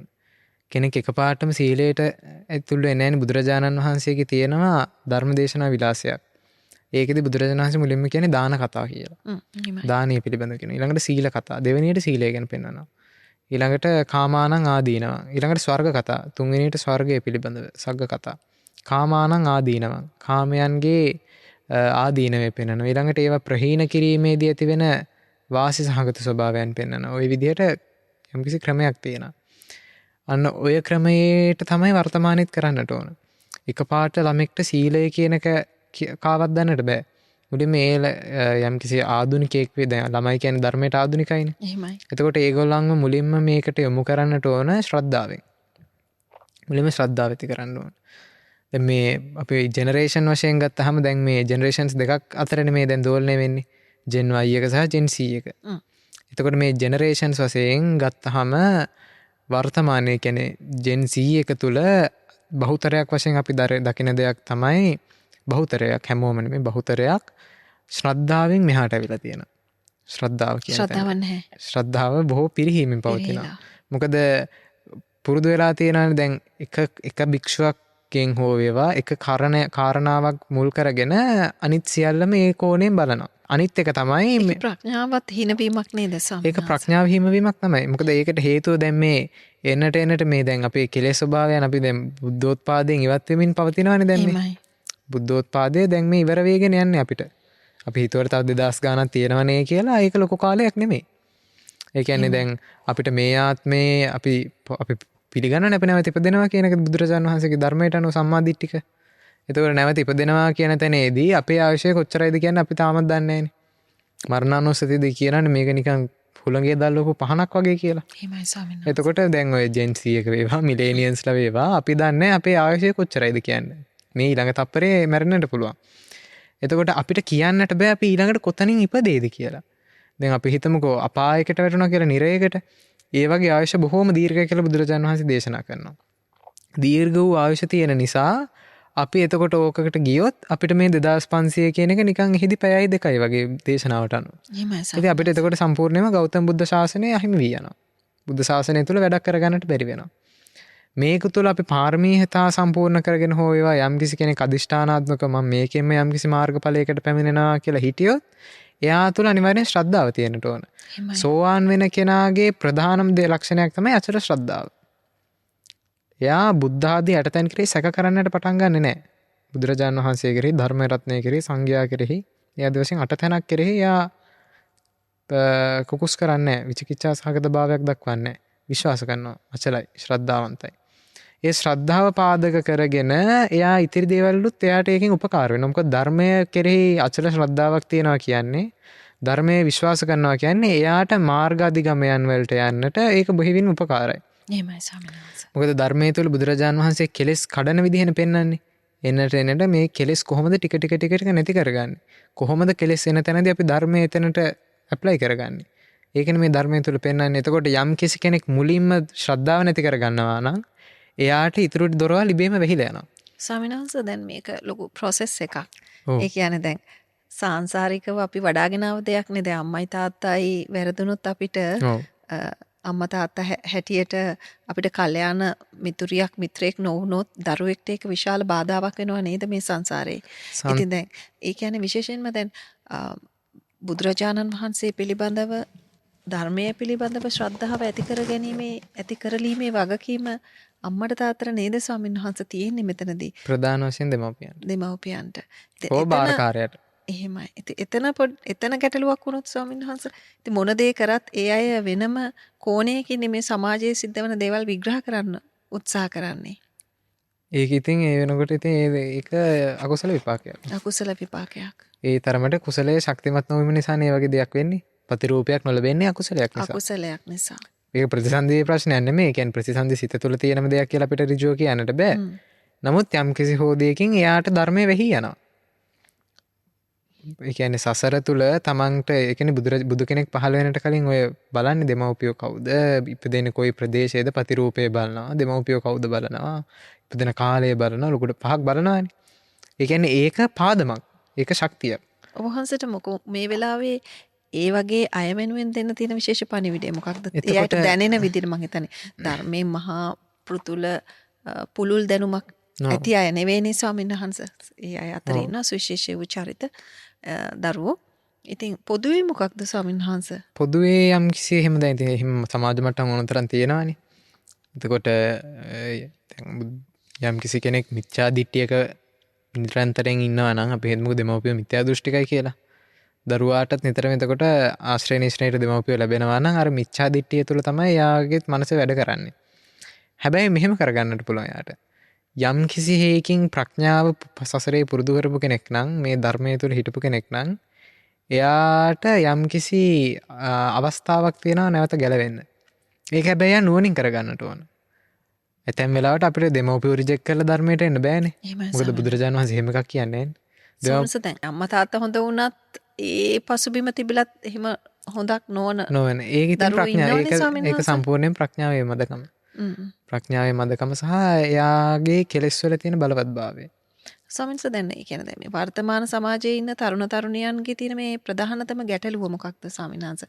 ඒ කියන්නේ ඒ අයට අරමුණකට හිත යොදවන්න බැරිකම, ફોකස් එකක් නැතිකම, ශ්‍රද්ධාව මදකම කියලා කියන්නේ දෙමව්පියන් සම්බන්ධයෙන්, ගුරුවරු සම්බන්ධයෙන්, වැඩිහිටියන් සම්බන්ධයෙන්, ශ්‍රමණ බ්‍රාහ්මණයන් සම්බන්ධයෙන් දසවස්තුක මිත්‍යා දෘෂ්ටිය තියෙනවා. එහෙම වෙලා තියෙන්නේ ස්වාමීන් වහන්සේ හේතුව මොකද්ද? දැන් ඔය එක එක කොටස් වලට ජෙන් Z කියලා ඒ විදිහට කොටස් කරලා මෙහෙම බෙදලා තියෙනවා. ඉතින් මොකක්ද මෙතන තියෙන ගැටලුව? මේක නිවැරදි කරගන්න බැරි ගැටලුවක්ද ස්වාමීන් වහන්සේ? මේක මම පෞද්ගලිකව දරන මතය. මම පෞද්ගලිකව මේක පිළිබඳව දකින විදිහ තමයි ගොඩාක්ම දැන් ඉන්වෙස්ටිගේට් කරන එක කරනවානේ ධර්මයේ තුල. ඒගොල්ලෝ උත්සාහ කරනවා ධර්ම ඉන්වෙස්ටිගේට් කරන්න. ඒ කියන්නේ මේක වැරදිලා කියන තැන ඉඳන්. බුදුරජාණන් වහන්සේ කියනවා මේ ධර්මයේ හැම කොටසක්ම තර්කයට අහු වෙන්නේ නැහැ. තර්කයට ගෝචර නැහැ ධර්මයේ හැමතැනම. එහෙමයි. යම් තැන් තියෙනවා. ඒ කියන්නේ තර්කයේ දෙයාකාරයකට කෙනෙක්ට කරන්න පුළුවන්. දැන් මට තර්ක කරන්න පුළුවන් චතුරාර්ය සත්‍ය 4යි නෙමෙයි 3යි කියලා මම කියන්න තර්කයක් ගොඩනගා ගත්තොත් ඕක වැරදි අදහසක්නේ. නමුත් මට ඕකේ තර්ක ගෙනියන්න පුළුවන්. ඔයා කියනවා නෑ 4යි කියලා. මම කියනවා නෑ 3යි. කොහොමද කියන්නේ 4යි කියලා? ඉතින් ඕක තර්කය ගෙනියන්න පුළුවන් දිගින් දිගටම ලොජික් එක. තර්ක කරන්න පුළුවන්. හැබැයි ඒ තර්කයේදී ඩිස්ඇඩ්වාන්ටේජස් ලැබෙන්නේ. මොකද හේතුව මම මගේ මතේ බැසගෙන ඉවරයිනේ. දැන් බුදුරජාණන් වහන්සේ නමක් වුණොත් නම් උන්වහන්සේට යම්කිසි කෙනෙක් ඒ කායන මතයගෙන විවාදයට ගියොත් බුදුරජාණන් වහන්සේට පුළුවන් ඒ පුද්ගලයාගේ හිත දැකලා මෙයා සසරේ කොහොම පින මෝරපු කෙනෙක්ද කියලා බලලා බුදුරජාණන් වහන්සේ එයාට ඒ වෙලාවේ පිළිකර්මය කරනවා. බුදුරජාණන් වහන්සේටත් බැරි වෙච්ච අය හිටියනේ. බුදුරජාණන් වහන්සේ සර්වඥ වුණාට ඒ කෙනාගේ ප්‍රඥාව මෝරලා නැත්තම් කුසලයේ මෝරලා නැත්තම් බෑ. ඉතින් බුදු කෙනෙක් ඉඳලා සත්‍ශාස්ත්‍රවරු හිටියනේ ඉන්දියාවේ. ඉන්දියාවේ සත්‍ශාස්ත්‍රවරු හිටිය බුදු කෙනෙක් පහළ වෙච්ච කාලෙත්. ඒගොල්ලන්ගේ දෘෂ්ටිය දිගටම කරගෙන ගියා. ඉතින් බුදුරජාණන් වහන්සේ ගියේ නෑ හැම දෘෂ්ටියක්ම බෙදින්න. බුදුරජාණන් වහන්සේ මුලින්ම බලනවා මෙයා මේක මුදවන්න පුළුවන්ද කියන එක. එයාට හේතු තියෙනවද කියලා. මෙයාට හේතු සම්පත් තියෙනවද මේ ප්‍රඥාව? දැන් අඳුරු අලාකුලකින් වැහිලා ඉන්නවා නම් මේ හඳ මතු කරන්නට ක්‍රමයක් තියෙනවද කියලා බුදුරජාණන් වහන්සේ බලනවා නුවණින්. එහෙමයි. අපිට එහෙම බලන්න නුවණ ක්‍රමයක් නැහැනේ. එතකොට ඉතින් අපිට එක්ක කෙලින්ම අයින් කරලා දාන්න වෙනව නැහැයි කියලා. එහෙම නැත්නම් තියෙනවා කියලා try කරන්න වෙනවා. එතකොට ඒක තමන් මුලින් තේරුම් ගන්න ඕන. දැන් මම තේරුම් ගන්නට ඕන මට පුළුවන් ද යම්කිසි මම මිත්‍යා දෘෂ්ටියක ඉන්නවා නම් ඒ දෘෂ්ටිය නිවැරදීකරණය කරගන්නට මං තුල ප්‍රඥාව තියෙනවද?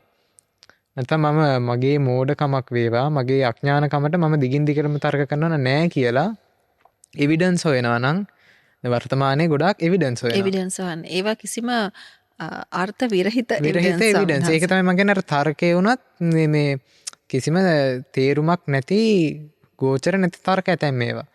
ඒ කියන්නේ නමුත් ඒ තර්ක බිඳින්නට සමහර වෙලාවට බැරි වෙන්න පුළුවන්.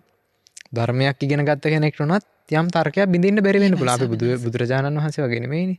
පෘථග්ජන දැන් අපි ත්‍රිපිටක ධර ත්‍රිපිටක විශාරද කියලා කිව්වට ඒක හුදෙක් ටයිටල් එකක්නේ. ත්‍රිපිටක ධර කිව්වහම බුදුරජාණන් වහන්සේ ත්‍රිපිටක ධරයි කියන්නේ සම්පූර්ණයෙන්ම මේ පරියප්ති ශාසනය දරාගෙන ඉන්නවා කියන එක. ඒකට ත්‍රිපිටක කියන්නේ ඒකනේ. පරියප්තියේ තියෙන ත්‍රිපිටකයනේ. එතකොට ත්‍රිපිටක දරනම් අර ඔක්කොම කටපාඩමින් දරාගෙන ඉන්න ඕන. එහෙම ඒක නෙමෙයි ක්‍රමේ. ත්‍රිපිටක විශාරද කියන්නේ එතකොට බුදුරජාණන් වහන්සේ ත්‍රිපිටක විශාරද. විශාරද කෙනෙක් ඉන්න විදිහ නැහැ ඊට මෙහෙ.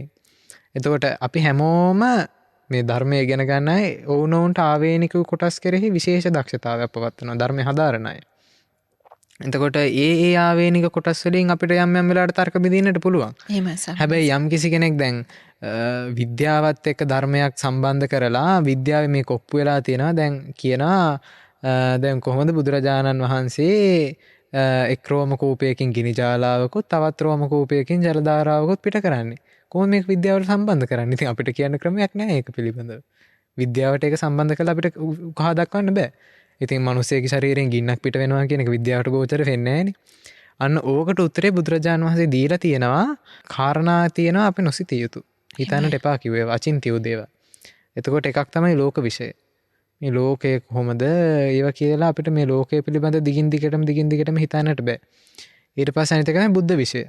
ඔය යමක මහා ප්‍රාතිහාර්ය බුද්ධ විෂයටයි අයිති දෙයක්. ඒක අපිට විග්‍රහ කරන්න බෑ. දැන් මේ බුදුරජාණන් වහන්සේගේ මේ ගින්දරාවේ කොහොමද එතන ඒක ඇති උනේ ජලයේ H2O ආවේ කොහොමද ශරීරයෙන් එතනින් විශාල ජල කඳක් අපිට ඒක විද්‍යානුකූල විග්‍රහයක් නෑ එතනදී. ඒක බුද්ධ විෂය. ඒ කියන්නේ සමහරවිට අපි මේ ඇහැට ගෝචර වෙන පුංචි කොටසක් දිහා බලාගෙන ඉන්නේ සමහරවිට මේ ඔක්කොම විග්‍රහ කරන්න හදන්නේ. විග්‍රහ ඒ කියන්නේ මෙහෙමනේ බොහෝ වෙලාවට තර්ක කරන පිරිස ඇතැම් පිරිස් ඉන්නවා තර්කයේ බොහොම සාර්ථකව තර්ක කරනවා. ඇතැම් වෙලාවට ඒගොල්ලෝ හාත්පසක් අවබෝධයකින් තර්ක කරනවා. හැබැයි ඒගොල්ලෝ දෘෂ්ටියක බැසගෙන තර්ක කරන්නේ. එහෙමයි. එතකොට මම කොහොම හරි මගේ මතේ සම්මත කරනවා කියන තැන ඉඳන් ඒගොල්ලෝ සම්මත කරනවා. එතකොට කෙනෙක් අහන්න පුළුවන් එතකොට ඔබ වහන්සේ කොහොමද කියන්නේ මේ ඔබ වහන්සේගේ මතේ හරි කියන එක. ප්‍රශ්න කරන්න පුළුවන් නේ. මොකද්ද පදනම ඔබ වහන්සේ හරි කියන්නේ? දැන් තේරවාදීන් හරි කියන්නේ මොකද්ද තියෙන පදනම? පදනම තමයි මේ බුද්ධ ධහම කියන එකේ ජාතකයේවත් නැත්තම් මේ හඳේ හාවැන්දේ කොහොමද කියන එකවත් ඕවා නෙමෙයි බුදුරජාණන් වහන්සේගේ අරමුණ. මේකේ අරමුණක් තියෙනවනේ කරපු දේ. මේකේ යම්කිසි බුදුරජාණන් වහන්සේට තිබ්බ ටාගට් එකක්. ධර්මයේ නැත්නම් කියනනේ දීපංකර පාද මූලයේදී එක් සතර පද ගාතාවකින් නිවන් දකින්න තිබ්බා. චතුරාර්ය සත්‍ය අවබෝධ කරගන්න තිබ්බා. මේ උන්වහන්සේගේ අරමුණ තමයි බොහෝ දෙනාට හිතසුව වෙනස මම වෙහෙසෙනවා කියන එක.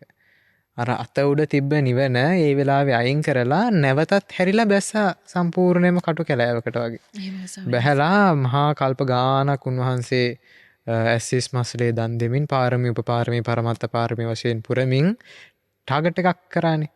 ටාගට් කරපු දෙයට ආ බුදුරජාණන් වහන්සේ කොහොම හරි බුද්ධත්වයට පත් වුණානේ බෝධිසත්වය. එතකොට බෝධිසත්වය බුදු වෙලා කරේ මේ ජාතක කිව්ව එක නෙමෙයි. කතා හදපු එක නෙමෙයි කරේ බුදුරජාණන් වහන්සේ. ඇත්තම් පිරිස් වලට තමයි ජාතකය කියන්නේ. කියන්නේ පෙර ආත්මේ ඔයා මේ වැඩේ කරා. දැන් යම් කිසි භික්ෂුන් වහන්සේ නමක් වැරද්දක් කරා නම් එතකොට බුදුරජාණන් වහන්සේ එතනදී බලලා මේක වෙලා තියෙනවා නම් කියනවා ඔබ පෙර ආත්මෙත් මෙහෙම දෙයක් කරා මේ ආත්මෙ විතරක් නෙමෙයි කියලා කියනවා. එතකොට ඒක අපි හැම වෙලේම ජාතකයක් ඇප්ලයි කරගන්න අවශ්‍ය නැහැ. මොකද මේ ධර්මයේ තියෙන හරයක් තියෙනවානේ. මේකේ ස්ප්‍රිට් එකක්. මේ ධර්මයේ තියෙන හරය තමයි චතුරාර්ය සත්‍ය. චතුරාර්ය සත්‍ය ආටෝපසාටෝප මුකුත් නැහැනේ. පටිච්ච සමුප්පාදය. ඒකෙත් මුකුත් කවුරුත් අතින් දාපු කොටස් මේ ගිනි පිට වුණා, ජල පිට වුණා කියලා එහෙම මුකුත් පටිච්ච සමුප්පාදේ නැහැනේ. ඊළඟ එක තමයි පුනර්භවය. අනිවාර්යෙන් ඉතින් අපි පිළිගන්නට වෙනවා. පුනර්භවය කියන එකත් මේ බුදුදහමේ පුනර්භවය ප්‍රතික්ෂේප කරන කෙනාට සම්පූර්ණ බුදුදහම ප්‍රතික්ෂේප කරන්න වෙනවා. එහෙමයි සාමි. මොකද කෙනෙක් තර්ක කරන්න පුළුවන් මේ බුදුදහමේ පුනර්භවය කියන්නේ මේකයි මේක කියලා අර්ථකථන කරයි. නමුත් බුදුරජාණන් වහන්සේගේ ධර්මය කියනනේ නායක වගේ කියලා මේක සර්පෙක් වගේ කියලා. මේක අගින් අල්ලගත්තොත් තමන්මමයි දෂ්ට කරන්නේ. එහෙමයි. මැදින් අල්ලගත්තත් එහෙමයි. ඒ නිසා යම්කිසි කෙනෙක් මේ ධර්මයේ තුල වැරදි මතයක් බැසගෙන මේක කරගෙන යනවා නම් එයාට ධර්මයේ හරියට අහුවෙන්නේ නැහැ. එහෙමයි ස්වාමීන් එතකොට පුනර්භවය කියන එක නෑ කියන තර්ක කරන කෙනාට මේ ධර්මයේ හාත්පස කොටස් අහුවෙන්නේ නැහැ. නමුත් බුදුරජාණන් වහන්සේ ප්‍රතිසන්දි සිතක් ගැන කියනවා. නැවත ප්‍රතිසන්දියක් ලබනවා කියලා කියනවා. බුදු වෙලා බුදුරජාණන් වහන්සේ කිව්ව මුලින්ම අනේක ಜಾති සංසාරං සන්දාවිසං අනිබ්බිසං. මේ අනේක ಜಾතියක් මම මේක මෙහෙම කරා කියන එක. එහෙමයි. ඉතින් එතකොට මේගොල්ලෝ දැන් ඒවට අර්ථකථන දෙයි ඒ දෘෂ්ටීන් වල බැසගත්තා. මේ අනේක ಜಾති කියන්නේ මේකයි. සංසාරං කියන්නේ මේකයි. අර්ථකථන දෙනවා. හැබැයි බුදුරජාණන් වහන්සේගේ එහෙමුණොත් සම්පූර්ණයෙන් පාරමිතා කියන ප්‍රතික්ෂේප කරන්න වෙනවා. එහෙමයි. ඉතින් එකින් එකට භවයන් යාපකනේ පාරමී කියන එකද වෙන්නේ. දැන් සුමේද තාපසව හිටියා බුදුරජාණන් වහන්සේ ඊළඟට තිරිසන් ආත්ම භාවයන් වල හිටියා. ඊට පස්සේ දෙවිවරු බ්‍රහ්ම රාජවරු වෙලා හිටියා. සක්විති රජවරු වෙලා හිටියා. මේ මහා කාලයක් ආවනේ මේ ආත්මෙන් ආත්මයට. එතකොට අර කොහොම අයින් කරනවා? පාරමී ටිකත් අයින් කරනවා. පාරමී පුරලා නැහැ බුද්ධ සත්‍යය. ඊළඟට පුනර්භවය අයින් කරනවා නම් අයින් කරන්නට සිද්ධ වෙනවා. අපාය කියනවත් අයින් කරන්න වෙනවා. ඇයි අපායට යන්නේ කොහෙන්ද? එහෙමයි ස්වාමීනි. එතකොට එතනත් පුනර්භවයක් නැහැ. දිව්‍ය ලෝක හයත් අයින් කරන්න වෙනවා. එතනත් පුනර්භව නැහැ. රූපාවචර බ්‍රහ්මතලත් නැහැ. තියෙන්න ඕන මනුස්ස ලෝකේ මේ සත්තු ටිකයි විතරයි. ඒක මහා අන්ධ බාලා කතාවක් නේ කියන්නේ. අන්ධ බාලා කතාවක්. මොකද මේ ධර්මයේ හරය තමයි චතුරාර්ය සත්‍ය, පටිච්චසමුප්පාදය, පුනර්භවය සහ ත්‍රිලක්ෂණය. ඔන්න ඔය හතර තමයි මේ බලකණු හතර. යම් කිසි කෙනෙක් ඕකෙන් එක කණුවක් හරි අයින් කරනවා නම් එයා එතනින් එහාට ගොඩ නගන හැම එකම කඩන් වැටෙනවා. පදනම් විරහිතයි. පදනමක් විරහිතයි. මොකද එයාගේ මුළු ෆවුන්ඩේෂන් එක බේසික් එකම දුර්වලයි. හොඳයි. අපේ ස්වාමීන් වහන්සේ දැන් අපි ඉදිරි වැඩසටහනකදී මේ ගැන අපි ඇති කරගත යුතු අපි ඇති කරගෙන තියෙන මේ වැරදි හැඟීම් වැරදි අදහස් පිළිබඳව අපි ඉදිරියේදී කතා කරමු. අපේ ස්වාමීන් වහන්සේ අපි මුලදී මම ප්‍රශ්නයක් හැටියට ඔබ වහන්සේගෙන් පැහැදිලි කරගන්න උත්සාහ කරේ දැන් මේ අපි සිල් ආරක්ෂා කර ගැනීම. පුංචි කාලේ ඉඳලාම මේ බඹසර තුලින් ජීවිතය දකින්නට අපි වෑයම් කිරීම හරහා අපිට ලැබෙන රැකවරණය ආරක්ෂාව මොකක්ද ස්වාමීන් වහන්සේ ධර්මයෙන්? ධර්මානුකූලව එක ගැන විග්‍රහයක් කරනකොට බුදුරජාන් වහන්සේ කියනවා මේ බ්‍රහ්මචාරී වීමට හේතුවම යම් කිසි කෙනෙක් කෙලස් කඩා ගැනීමයි. එහෙමයි. කෙලස් තවන වීරිය නිසාමයි බ්‍රහ්මචාරී වෙන්නේ. වෙන කට්ටිය වෙන වෙන අර්ථ වලින් බ්‍රහ්මචාරී කියන්නේ කසාද නොබෙද ඉන්නවා වෙන්න පුළුවන්. ඒක බ්‍රහ්මචාරීනේ ඉතින්. කසාද නොබෙද කාමයන්ගෙන් ඈත් වීම බ්‍රහ්මචාරී. හැබැයි අර මේක අවබෝධයෙන් කරන කෙනා කෙලස් තවන වීරියෙන් තමයි බ්‍රහ්මචාරී වෙන්නේ. එහෙමයි ස්වාමීන් වහන්සේ. රාගය ඇති වෙනවා නමුත් යටපත් කරගන්නවා. රාගික සිතුවිලි පහළ වෙනවා සිත කය වචනයකට යොදවන්නට හිත යෙදෙනවා නමුත් යටපත් කරගන්නවා. මොකක් නිසාද මේ කෙලෙස් වලට මතුවෙන්නට දෙන්න බෑ කියන තැන ඉඳන්. මොකක්ද හේතුව? යම්කිසි අරමුණක් තියෙනවා චතුරාර්ය සත්‍යයට ලං වෙනවා. නැත්නම් සමාධියක් උපදවා ගන්නවා. ඒ නිසා රාගයට එන්න දෙන්න බෑ කියලා. එතකොට බුදුරජාණන් වහන්සේ කියනවා මේක යටපත් කරන්නේ මේ අරමුණේ. දැන් සාමාන්‍යයෙන් දරුවෙක් ඔය දේ කරනවා නම් ස්වාමීන් වහන්සේ තරුණ ළමෙක් ඕක කරනවා නම් එයාට ලැබෙන බ්‍රහ්මචාරී බව නැතිවීම කියලා කියනකොට යම් කිසි කෙනෙක් කසාද නොබැඳ වුණත් බ්‍රහ්මචාරී බව නැති වෙන්නට පුළුවන්. කාමේසු මිච්ඡාචාරා කියන්නේ වෙනම ශික්ෂාපදයක්. අබ්‍රහ්මචර්යා කියන්නේ වෙනම ශික්ෂාපදයක්. එතකොට කසාද නොබැඳ යම් කිසි කෙනෙක්ගේ බඹසර බින්දෙනවා නම් එයා එතනින් පස්සේ බොහෝ වෙලාවට නැවත ඒකට යෙදෙන්නට පුළුවන්. ඒ කියන්නේ පළවෙනි එකෙම ඩිසපොයින්ට් වෙන්නට පුළුවන් කෙනෙක්. නමුත් නැවත එයා ඒක යෙදෙන්නට පුළුවන්. භාවිත බහුලීකృత කරන්නට පුළුවන්. එතකොට වෙන දේවල් තමයි එයා තුළ තියෙන කුසල ශක්තියින් එන්න යටපත් වෙනවා. කුසලයේ යටපත් වෙන්න පටන් ගන්නවා. මොකද මේ කුසල අකුසල් කියන ඒවා අහෝසි කර්ම කියලා කතාවක් නෑනේ. අහෝසි කර්ම වෙන්නේ සෝවාන් වෙච්ච තුමන් වහන්සේට අපායගාමී අකුසල් අහෝසි වෙනවා. ඉන් මෙහා එන කාටවත් අහෝසි වෙන කතා නෑ. අකුසලයක් හෝ වේවා කුසලයක් හෝ වේවා විපාක දුන්නොත් තමයි ඉවර වෙන්නේ. එතකොට මේ කුසල අකුසල් කියද්දී අපි ළඟ කුසල් කරනවා නම් ඒවා ආසන්නයි. ආසන්න වශයෙන් කුසල් කරනකොට ඒ කුසල් අපිට වින්තින්තරෙන් විපාක දෙනවා. එතකොට කුසලයක් විපාක දෙනකොට සැපද දුකද? සැපයක්නේ. අන්න ඒ නිසා බුදුරජාණන් වහන්සේ කියනවා යම් කිසි කෙනෙක් මේ භ්‍රමචර්යාව රකින්නවා නම් ඒ රකින්නා වූ කෙනා තුළ ආවරණයක් ඇති වෙනවා. ඒ ආවරණයෙන් එයාට මොකද්ද වෙන්නේ? නිතරම සුඛ විපාක ඇති වෙනවා. සුඛ විපාක ඇති වෙනකොට එයා යම් කිසි කාර්යයක් කරනවා නම් අර අකුසල් පිටිපස්සට ගිහිලා නිසා බොහෝ වෙලාවට ඒක සාර්ථක වෙනවා. බලවත් අකුසලයක් තිබුත් ඉදිරිපත් වෙන්නට පුළුවන්. හැම එකම සාර්ථක වෙන්නට නොවෙන්නට පුළුවන්. නමුත් බොහෝ වෙලාවට බහුතරයක් එයා කරන වැඩ සාර්ථක වෙනවා යහපත් කටයුතු. ඒ වගේම එයාට දෙවිවරුන්ගේ ආකර්ෂණයක් ඇති වෙනවා. මොකද දෙවිවරු කාමභෝගී දෙවිවරුත් කාමයේ බොහොම විඳිනවනේ. කාම ලෝකේ පංචකාමයේම තියෙන දිව්‍ය ලෝකවල. ඒවරු දෙවිවරුත් කාමභෝගී ජීවිත ගත කරන්නේ. නමුත් දෙවිවරු කැමති සිල් රකින මිනිස්සුන්ට. සක්‍ර දේවේන්ද්‍රයා බුදුරජාණන් වහන්සේට ලෝහිත පක්ඛන්දිකා රෝගය උත්සන්න වෙච්ච වෙලාවේ දෙවිවරුන්ට ගව් ගානක් දුරට මේ මනුස්ස දුගඳ දැනෙනවලු. මිනිස්යාගේ ඇඟෙන් එන මේ ගඳ. ඒ කියන්නේ අපේ තියෙන දෙතිස් කුණපනේ. මේ ගඳ දෙවියන්ට දැනෙනවලු. හැබැයි සක්‍ර දේවේන්ද්‍රයා දෙදෙව් ලෝකයකට අයිති වෙලත් අධිපති වෙලත් බුදුරජාණන් වහන්සේගේ ලේකතු කරන පඩික්කම හිස මුදුනේ තියාගෙන තමයිලු උපස්ථාන කරේ. බුදුරජාණන් වහන්සේ අහනවා සක්‍රය ඔබට මේක හරි අපහසුයි නේද? වහන්සේ ඔබට මේකේ දුගඳ දැනෙනවා නේද ගව් ගානකට? කොහොමද මේක කරන්නේ? ඇයි මේ කරන්නේ? ඊගෙන ගන්න ස්වාමීනි මම මේක කරන්නේ වෙන අරමුණකින් නෙමෙයි. ඔබ වහන්සේගේ සිල් සුවඳ මට ඊට වඩා උතුම්ව දැනෙනවා. එහෙමයි. සීල ගන්ධෝ අනුත්තරෝ. ඒක කියනවා ධම්මපදේ පුප්ප වගේ චන්දනං තගරං වාපි උප්පලං අත වස්සිකි. සදුන් තූරවල බෝලිද්ද වගේ ගොඩාක් සුවඳවත් දේවල් ගත්තා කියමුකෝ මෙතෙන්ට.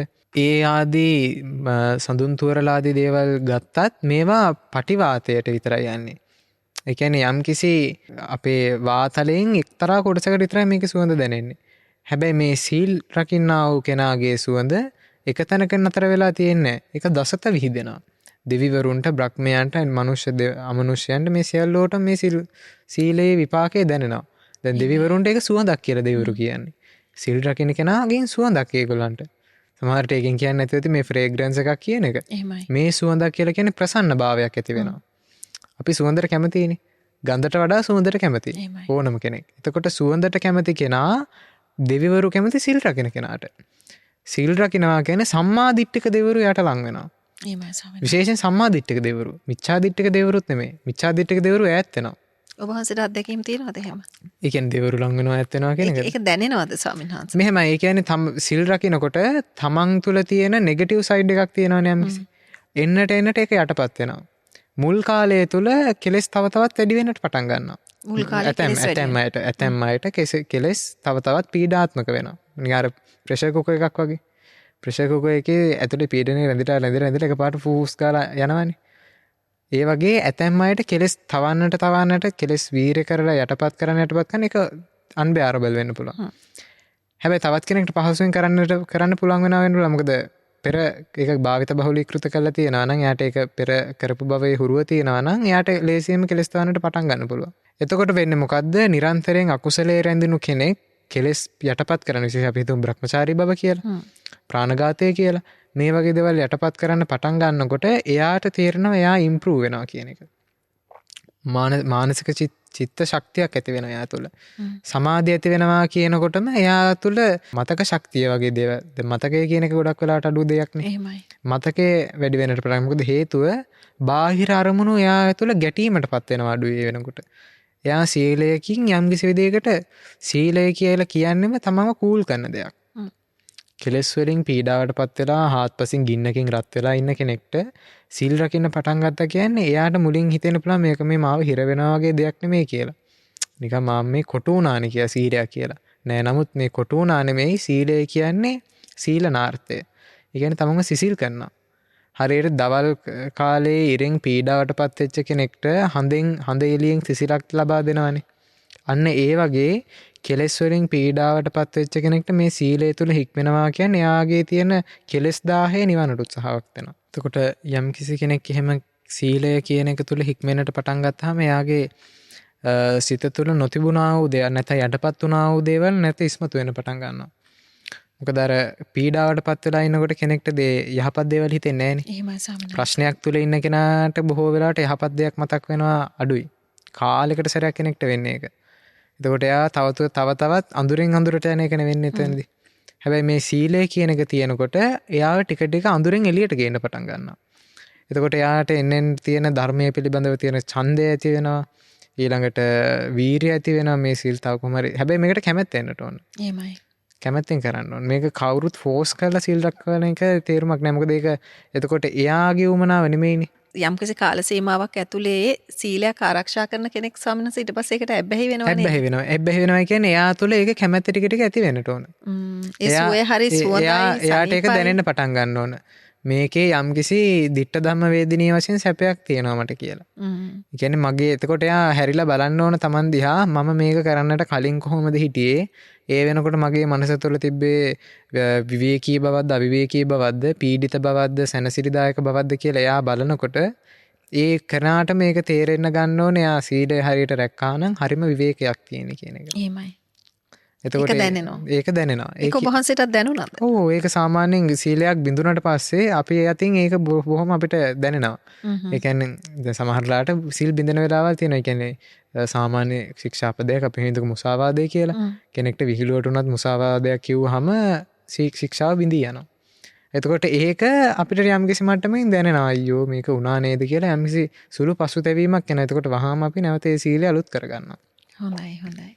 අපේ සමස්ත තවත් කාරණයක් කිව්වා දැන් ඔය අපේ චේතනාව ගැනත් අපි පරිස්සම් වෙන්න ඕන විදිහ අපිට යම්කිසි සතෙක්ට පහර දෙන්න එහෙම සිතුවිල්ලක් චේතනාවක් නැතුව නමුත් ඒ සතාගේ ආරක්ෂාව රැකවරණය වෙනුවෙන් අපි යම්කිසි ක්‍රියාවක් කරලා ඒ සතා අපහසුතාවයට පත්වෙච්ච අවස්ථාවකදී අපි Tamanගේ චේතනාව දෙස පූර්ව චේතනාව දෙස සමීපව බලන්න ඕන විදිහ ගැන ඔබ වහන්සේ පැහැදිලි කරා. මම හිතන්නේ ඔබ වහන්සේගේ අත්දැකීම් ඇසුරෙන් මේ කීවදේ අපි කෙටියෙන් මේ වෙලාවේ කියන එක වටිනවා අපේ සම්මානස. කියන්නේ දැන් මට වෙච්ච සිදුවීමක් තමයි දැන් මේ අද උදේවරුවේක උනේ දුරකථන ඇමතුමක ඉන්නකොට මම දකිනවා මේ කුරුල්ල වගේක් ඇවිල්ලා සේනාසනේ හිටපු පූසා ඒ කුරුල්ලෙක් අල්ලන්නට පයින්නවා. ඒ වෙලාවේ මම ටක් ගාලා කෑ ගහලා මේ ළඟ හිටිය කෙනාට කිව්වා ටක් ගාලා අන්න අර සතාව එලවලා දාන්න අන්න සතෙක් අල්ලන්න යන්නේ කියලා. කෑ ගහලා කිව්වා මම. ඒ වෙලාවේ එතකොට මගේ දුරකථන ඇමතුමේදී හිටපු ඒ කෙනා ඇහුවා ඔබ වහන්සේ ඇයි කෑ ගහුවේ එතකොට අකුසලයක් වෙන්නේ නැද්ද කියලා. මම ඇයි අකුසලයක් වෙන්නේ කියලා. එතකොට කිව්වා ස්වාමීනි ඉතින් මේ ඒ සත්වයාගේ ආහාරයක් නේ. ඉතින් ආහාරය නැති කරා වෙනවනේ කියලා. ඒ කියන්නේ සමහර මට දැනෙන දෙයක් මම එකතු කරන්නම් මගේ ප්‍රශ්නේ.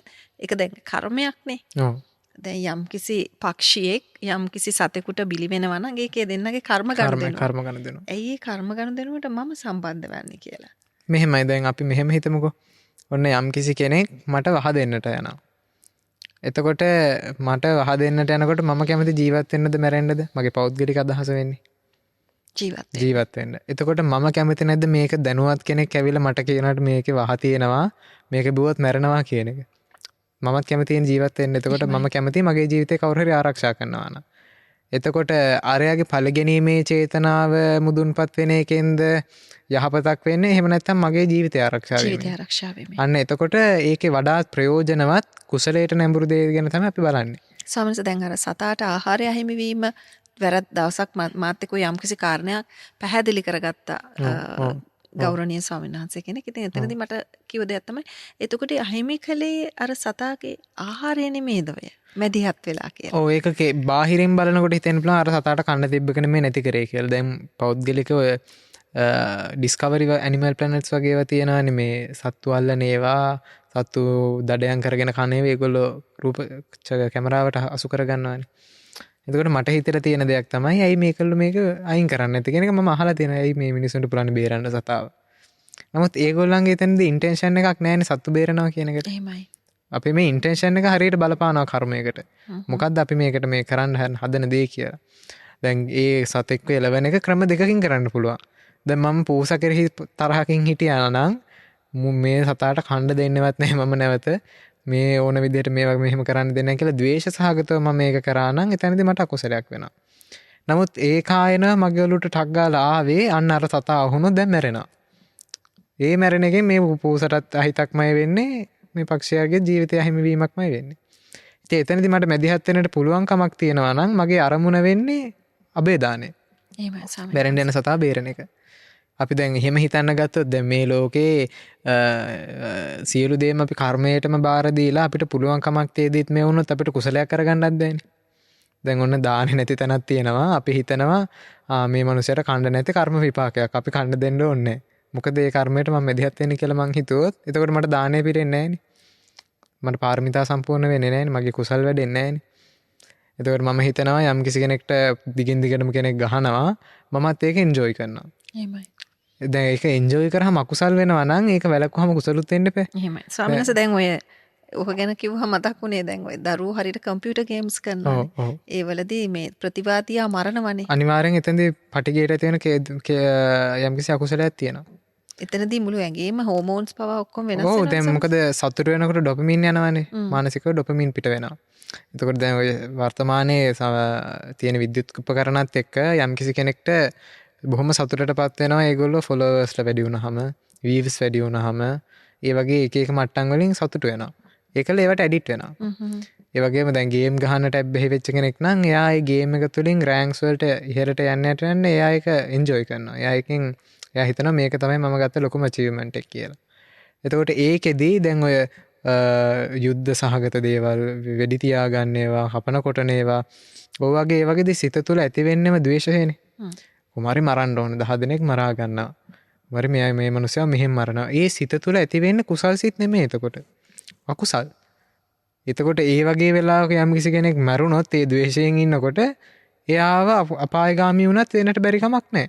මොකද ද්වේෂ සිතක් නේ වෙලාවයාගේ තුත් තියෙන්නේ. එහෙමයි. ස්වාමීන් වහන්සේ දැන් කෙනෙක් තර්ක කළොත් ඒක මේ කරේ ඒක විනෝද වීම සඳහා කරපු ක්‍රීඩාවක් නේද? විනෝද වීම සඳහා වුණත් සතෙක් මරුවාම අකුසල් වෙනවනේ.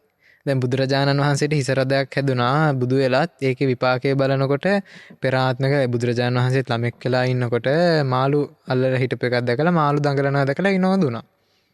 ඒ කියන්නේ පොඩි සතුටක් ඔළුවෙන් වින්දා මනසෙන්. ඉතින් ඒකට මේ බුදු වෙලත් මහා විපාකයක් ඇති වුණා නේද? දරා ගන්නට බැරි හිස රදය. එතකොට අර කැමරා එකක් මේ ස්ක්‍රීන් එකක් දිහා බලාගෙන යම් කිසි කෙනෙක් තමන්ට අදාළ නැති දෙයකට මේ කොහෙවත් යන දෙයක් ඇත්ත වශයෙන්ම නෑ කියලා දැන සිත තුළ ඇති වෙන්නේ බොරු ද්වේෂයක් නෙමෙයිනේ. බොරු දේශය කියලා එකක් නෑ. ද්වේෂය බොරු කියලා කතාවක් නෑ. ද්වේෂය ද්වේෂයම. ඒක කෙනෙක් බය අපිට හිත කෙනෙක් දෙමව්පියෝ කියනවානේ දැන් ළමයින්ට ගහන්නේ ආදරයට. ආදරයට ගහන්නේ කවදාවත්. ඒ මොහොතේ පවතින්නේ ද්වේෂය. ද්වේෂයක්. ඒ සිද්ධ වෙන දේ පිළිබඳ අකමැත්තක්. අකමැත්තක්. ඒ අරමුණේ ගැටීම් ස්වභාවය නිසා තමයි මේ ද්වේෂය හටගන්නේ.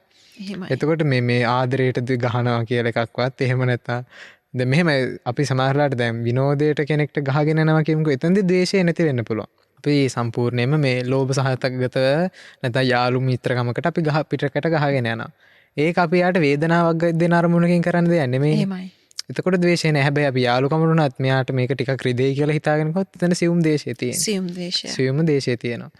එතකොට දැන් යම් කිසි කෙනෙක් මේ දෙමව්පියෝ ළමයින්ට ගහන්නේ අනේ මේක රිදෙන්නේ නැති වෙයි මම මේ ආදරයට ගහනවා කියලා එකක් නැහැ. ස්වාමීන් වහන්සේ එක්තරා අවස්ථාවකදී ඔබ වහන්සේගේ අතිනුත් යම් කිසි සිද්ධියක් වෙන මට ඒ පිළිබඳව මතක් කරා අද දවසේ මේ වැඩසටහනට කලින් අර සතෙක්ට එතනදී ඔබ වහන්සේගේ සිත විමසා බලපු ආකාරයක් මට කිව්වා. ඒ කියන්නේ උනේ මම පාරේ සේනාසනේ යම් කිසි මාර්ගයක යනකොට මම දකිනවා ඔය පූසක්ම කැරපොත්තෙක් වල්ලන්න නම් මං පාරේ යන පාරේ මම දකිනවා දැන් ඒක. එකපාරට මට දැන් මේ කැරපොත්තව පූසල්ලනකින් මුදව ගන්නට අවශ්‍යයි. ඒක ශනිකව මම මෙහෙම පූසව මේ කැරපොත්තව ගාඩ් කරනවා කියලා හිතාගෙන මෙහෙම කකුල යනවා එහා පැත්තට. ඒ ගමන අර පූසා පයින්නවත් එක්කම කකුල වැදලා එන පාරක් වැදුනේ පූසට. කියන්නේ පූසා විසික්කුණා එහා පැත්තට. ඉතින් මට ඒ ගමන් මටත් කෑ ගහුණා අයියෝ මේ ගැහුණේද කියලා. මං ඒක අන බැලුවා දැන් මේකට කුසලයක් වුණා ඒ වගේම අකුසලයක්ත් වුණාද කියලා මම කල්පනා කරා. මම බැලුවා එතකොට දැන් මම ගහන සිතකින්ද මේක කරේ කියලා. ඒ වෙලාවේ මම බැලුවා මොකද්ද මගේ මේ කකුල එහාට යන්නට මොකද්ද හේතුව? දැන් මේ කකුලක් එහාට යන්නේත් මනස නිසානේ. මම බැලුවා මොකක්ද මේකේ මම ඇයි මේ කකුල දැම්මේ? ඒ වෙලාවේ මගේ ඔලුවට ටක් ගාලා ආපු දේ තමයි හරි මම මේක කරේ පූසට ගහන අදහසකින් නෙමෙයි. මට පූසට ගහන්න උවමනාවක් තිබ්බේ නෑ වෙලාවට. සමස තමන්ගේ සිතත් අනිවාර්යෙන් කර්මයට බලපානවා. ඒ කියන්නේ සමස තමන්ගේ සිතත් බලමින්ම ඒ කියන්නේ සිහියෙන් අපි ජීවත් වෙනකොට අපි තුලින් සිද්ධ වුණ ක්‍රියාව පිළිබඳව සිත හොඳින් පුහුණු වීමක් අවබෝධයක් සිත තුළ අවබෝධයක් තියෙනවා නම් තමන්ගේ සිත මෙහෙවෙන විදිහ තමන්ගේ සිත එහා මෙහා යන විදිහ ගැන අවබෝධයක් තියෙනවා. අපිටත් 100%ක් පැය 24 මේ අවබෝධය නැහැ. නමුත් යම්කිසි වෙලාවක් අපි සතියක් පවත්වනවා නම් යම්කිසි කාලයක් අපි අපේ මනස පුහුණු කරන්නට පාවිච්චි කරනවා නම් හැම වෙලේම අපේ සිත බිසි නෑනේ මනස. අපි යම්කිසි වෙලාවක් තියෙනවා අපිට විවේකී වෙන්න. පැයක් දෙකක් ඕන නම් බිසි වෙන්නේ දවසේ. පගෙන් භික්ෂුන් වහන්සේලා. එතකොට අනිත් වෙලාවල් තුල අපිට ගමනක් බිමනක් යනකොට දැන් සතිපට්ඨාන සූත්‍රයේ තියෙනන ගතේ ටිතේ නිසින්නේ ඒ ආදී වශයෙන් එතකොට ඉන්නකොට හිට ගන්නකොට ඇවිදිනකොට කතා කරනකොට ආහාර ගන්නකොට මනස දිහා අපිට බලන්නට පුළුවන්. ඒකට කියන්නේ චිත්තානුපස්සනාව. තමන් ආරක්ෂා වෙනවා. තමන් ඒකෙන් ආරක්ෂා වෙනවා.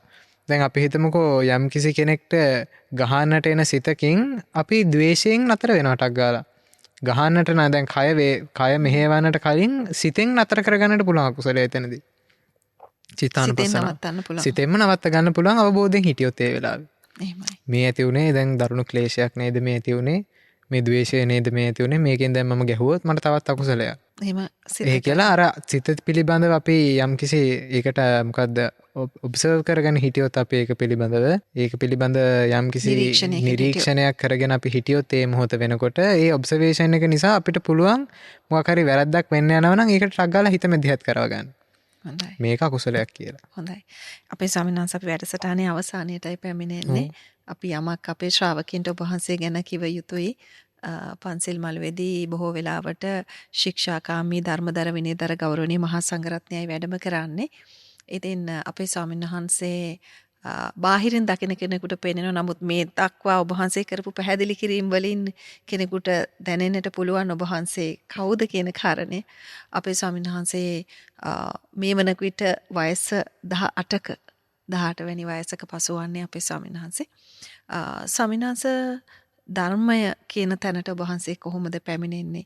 අපිට යමක් කියන්න පුළුවන්ද? කොහොමද කුඩා කාලේ එතකොට ඔබ වහන්සේ ගිය පාසල එතකොට කොහොමද මේ උතුම් ධර්මයේ මුණ ගැහෙන්නේ කියන කාරණේ කෙටියෙන් අපේ ස්වාමීන් වහන්සේ මම සංක්ෂේපයෙන්ම කියන්න සවිස්තරාත්මකව නැතුව.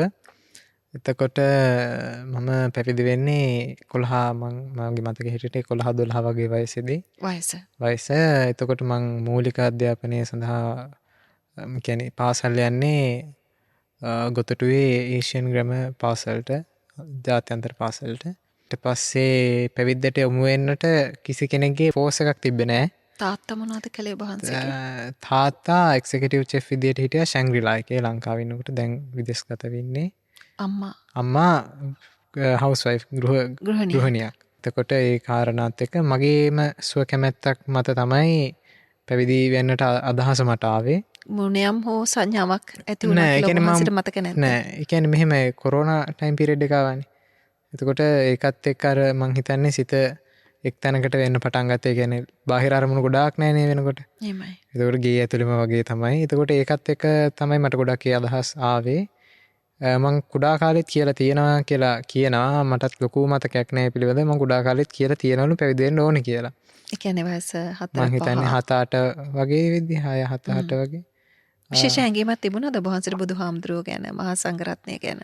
මම භික්ෂුන් වහන්සේට බොහොම ප්‍රියයි ඒ කාලේ නම්. ඒ කියන්නේ දානකට ආවත් බොහොම උපස්ථාන කරන්නේවට කැමතියි. ඒ හැරුණකොට එහෙම විශේෂම අමුතු තැම්පත් බවක් තිබ්බේ නැහැ මගේ ගිහි කාලය තුළ. එහෙම. ඔබ වහන්සේට හිටපු යාළුවෝ කොහොමද? යාළුවෝ කියන්නේ පොදුවේ ආශ්‍රය කරපු අය තමයි එහෙම හිටියේ. එහෙම මට මතක හැටියට හොඳම යාළුවා කියලා මම ගිහි කාලේ ආශ්‍රය කරපු එකක් මට මතකයක් නැහැ එහෙම. හොඳයි. අනාගත බලාපොරොත්තු තියෙන්නේ නැති ඔබ වහන්සේට නේද? අනාගත බලාපොරොත්තු කීපයක් ආව විට කියන වයස බෙදෙනකොට එකක් තිබ්බා ඉන්වෙස්ටිගේටර් කෙනෙක් වෙනවා කියලා. ඒ කියන්නේ CID මට්ටමේ වගේ එහෙම අදහසක් තිබ්බා. ඊට පස්සේ තවත් කාලයක් යනකොට ඇති වුණා සූලොජිස්ට් කෙනෙක් වෙනවා කියලා. එහෙම ඊට පස්සේ ලෝයර් කෙනෙක් වෙනවා කියලා. එහෙම දෝලණය වෙමින් එක අදහස් ආව කාලෙන් කාලට. ඒවා අන්තිමට වෙනස් වුණා. අපේ ස්වාමීන් වහන්සේ අම්මා ගැන තියෙන මතකය මොන වගේද? අම්මා ගැන තියෙන මතකය බොහෝ කාලයක් අම්මත් එක්ක තමයි ගොඩක් මුහුණේ. කුඩා කාලේ ඉඳන් මේ කියන්නේ තාත්තා ඉතින් විදේශගත වෙච්ච නිසා සහ එතකොට අම්මා තමයි අධ්‍යාපන කටයුතු බලන ඒවා. එතකොට වැරදි අඩුපාඩු ඒ කාලේ හදපු ඒවා කරපු ඒවා ඔක්කොම ඉතින් අම්මා තමයි කරේ ඒ කාලේ නම්. දරුවෙක්ගේ පෞරුෂයේ ප්‍රධානතම තීරණාත්මක සාධකය අම්මද තාත්තද ස්වාමීන් වහන්සේ? ඔබ වහන්සේට දැනෙන විදිහට. ඒක කෙනෙකුට ඒක ඩිපෙන්ඩ්ස්. කියන්නේ සමහරුන්ට දෙමව්පියෝ වෙන්නට පුළුවන්. තවත් සමහර කෙනෙක්ට ගුරුවරයෙක් වෙන්නට පුළුවන්. එක එක්කෙනාගේ ආදර්ශමත් චරිත වෙනස්නේ. දැන් සමහරු වෙනම පිරිසක් කෙනෙක්ව තමන්ගේ පූර්ව ආදර්ශය කරගන්නවා. සමහරට ඇක්ටර් කෙනෙක් වෙන්න පුළුවන්. ඔබ වහන්සේගේ කවුද? මට පූර්ව ආදර්ශයක් කියලා මං එහෙම තියාගෙන නැහැ. මම පැවිදි වුණාට පස්සේ මට විටින් විට මං එහෙම අනුගමනය කරයි. කියන්නේ රේරුකාණේ ස්වාමීන් වහන්සේලාගේ ජීවිත කතා චාරිත ඒ විදිහටම හිටියා කියන එක නෙමෙයි. උන්වහන්සේලා ඒ කාලෙන් කාලෙට හිටපු විදිහ, ඒව අනුගමනය කරපු විදිහ. තාත්තා කොහොමද ඔබ වහන්සේට දැනෙන්නේ? තාත්තා පිළිබඳව තාත්තා එහෙම ලොකුවට මට යොමු වෙන්නේ නැහැ. කොහොම හරි කාලයත් එක්ක ඊට පස්සේ අර දෙමව්පියන්ත් එක්ක තියෙන සම්බන්ධතා මට එහෙම දැන් ලොකුවට මම ඒක පිළිබඳව පස්සෙන් පනන්නේ නැහැ. නමුත් කතා බහ කරනවා. එහෙම ඉන්නවා. අර බාහිරයත් එක්කට වඩා ඒ ඥාති ගෘහයත් එක්ක මම සම්බන්ධතා අඩුයි බොහෝ වෙලාවට. ඒ කියන්නේ සමීප සම්බන්ධතාවය. පැවිදි වෙන හැඟීම ඔබ වහන්සේගේ වෙනස් කරන්න ගෙදරින් උත්සාහයක් දරන්නේ නැති. ඔව් අම්මා ටිකක් ඒක එපා කියන ෆෝස් එකක් තිබ්බ මුල් කාලේ.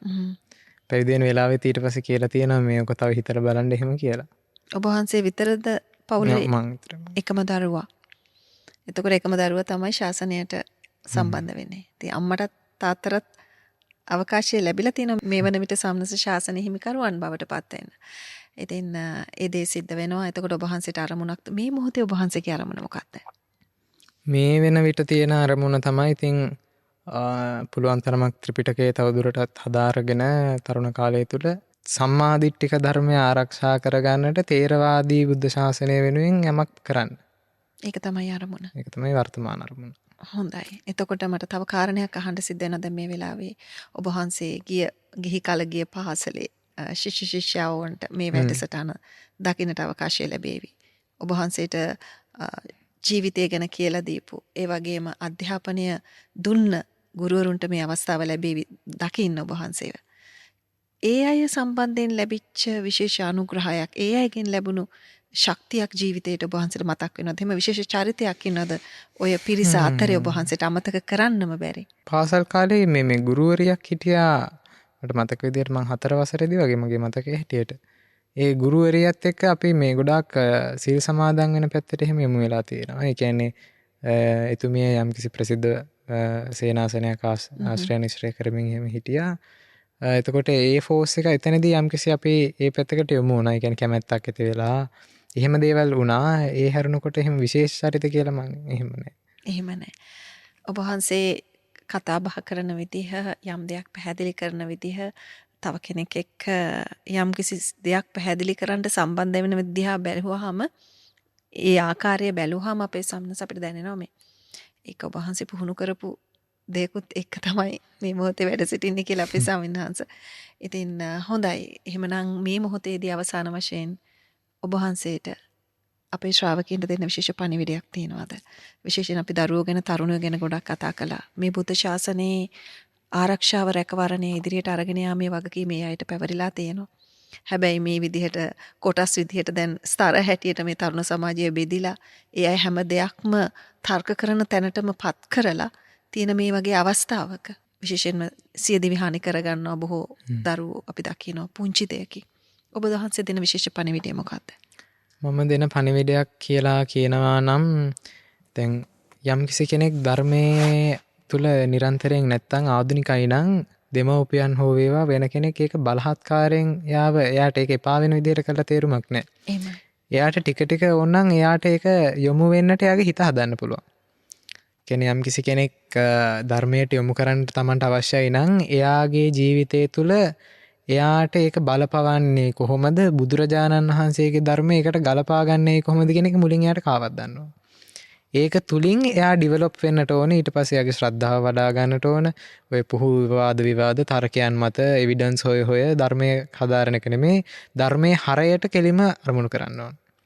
මේක මේ ධර්මයේ හරය මේකයි කියන තැනට. එතකොට එතෙන් පටන් එයාට පුළුවන් මේ ධර්මයේ ගන්නට තියෙන යමක් තමන්ගේ ජීවිතයට එකතු වෙන්න තියෙනවද?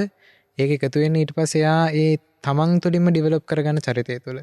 හොඳයි. ඔබ වහන්සේ අවසාන වශයෙන් එයාට මතක් කරන්න කැමතිද මෙන්න මේ දේ අධ්‍යයනය කරලා මේ වැඩේට මුල පුරන්න කියලා?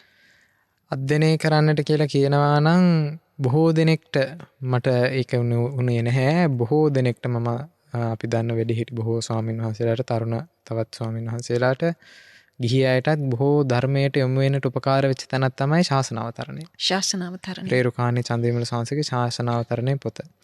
ඒක කියවීමෙන් තමන්ට මේ ශාසනය කියන්නේ මොකක්ද? මේකේ සීලය කියන්නේ කුමක්ද? ඒක කොහොමද තමන්ට උපකාරයට වෙන්න පුළුවන් කියන එක උන්වහන්සේ යම් අපදාන තේරාපදාන වගේවත් කියලා තියෙන මේකේ ඒක උපකාරයි. එතකොට වර්තමානයේ බහුතරයක් භික්ෂූන් වහන්සේලා මම අඳුරන උන්වහන්සේලා වස් 20 30 ගිහිල්ලත් හැම අවුරුද්දකටම එකපාරක් හරි ශාසනාවතරණය මුලින් ඉඳන් කියවනවා. එතකොට වස් 30ක් නා අවුරුදු 30ක් කියවලා තියෙනවා පොත. හැබැයි උන්වහන්සේලා කියන දෙයක් තමයි හැම පාරම අලුත් කාරණාවක් මේකෙන් අපිට උපුටනවා. එහෙමයි. ආශ්චර්යයි ධර්මය. ඉතින් මේ ධර්මය ඔබේ ජීවිතයට එකතු කර ගැනීමමයි කරන්න තියෙන්නේ. අපේ ස්වාමීන් වහන්සේ අවසානයේට මම යම් කිසි හේතුවක් මත මේ ප්‍රශ්නේ අහන ඔබ වහන්සේගෙන්. ඔබ වහන්සේ ගිහි කල ගෙවපු ජීවිතය කොයි වගේද? සුඛෝපභෝගී ජීවිතයක්? අවශ්‍ය දේ අවශ්‍ය වෙලාවට ලැබෙන හැම ජීවිතයක්ද ගත කරේ? සුඛෝපභෝගී කියන්නේ මධ්‍යස්ථ පවුලක්, මධ්‍යම ජීවිත රටාවක්. නමුත් විදේශ සංචාරවල මම ගිහින් තියෙනවා. එහෙම සුඛා ප්‍රතිපදාවකින් හිටියා. නමුත් අර වාහන තිබුණා. ඔව් වාහන අපේ ගෙදර තිබුණා. පසුව ඒව ඉවත් වුණා. ආයි එකක් එහෙම වෙච්ච අවස්ථා තියෙනවා. නමුත් අර ඉල්ලන දේ එහෙම ලැබුණා කියන්නේ අර ඉල්ලන ඵලයට දෙනවා කියන එක කරේ නැහැ. ඒ කියන්නේ අවශ්‍යතාවයේ පරිදි දෙයක් ලැබෙන්නට ඕන කියන මතේ අපේ දෙමව්පියොත් හිටියා. ඒ වගේම දැන් වර්තමානයේ මමත් ඒ මතේ ඉන්නවා. ඒ කියන්නේ කෙනෙක්ට ඒ වෙන මොහොත වෙනකොට අවශ්‍ය දේවල් තියෙනවා අනවශ්‍ය දේවල් තියෙනවා. එතකොට ඒ මට්ටමින් ඉන්නකොට එයාට දේවල් වලින් ආරක්ෂා වෙන්නට පහසුයි. එතකොට අර අනවශ්‍ය ලෙස ලබා දීම් කටයුතු උනේ නෑ සම්පාදිත දේවල්. අවශ්‍යතාවයන් පරිදි ලබා දුන්න සියලු දේවල්. එහෙමයි. ස්වාමීන් වහන්සේ 18 වන වියේ පසුවන්නේ. දැන් ගිහි දරුවෙක් අත්තොත් එහෙම ජීවිතේ හරිම සුන්දර හැඟීම් සිතුවිලි තුල ජනිත වන කාලයක්. ඉතින් අපේ ස්වාමීන් වහන්සේ විශේෂ වීරයකින් වැඩ ඉන්නවා. ඉතින් මේ වීරියට අපිට ශක්තියක් විය යුතුයි. අපේ ස්වාමීන් වහන්සේ ඉතින් උන්වහන්සේ අද වැඩි විදිහත් ඔබට කියන්න ඕනේ.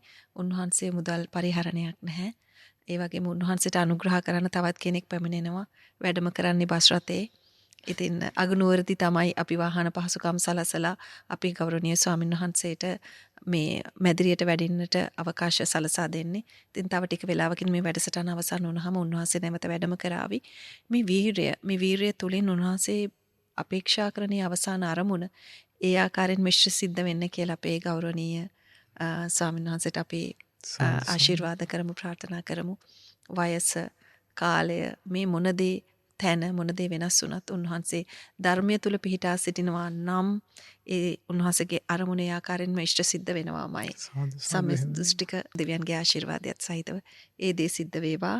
ඒ දේ සිද්ධ වෙන්න කියලා ප්‍රාර්ථනා කරනවා ස්වාමීන් වහන්සේ. අපේ ස්වාමීන් වහන්සේට තෙරුවන් සරණයි.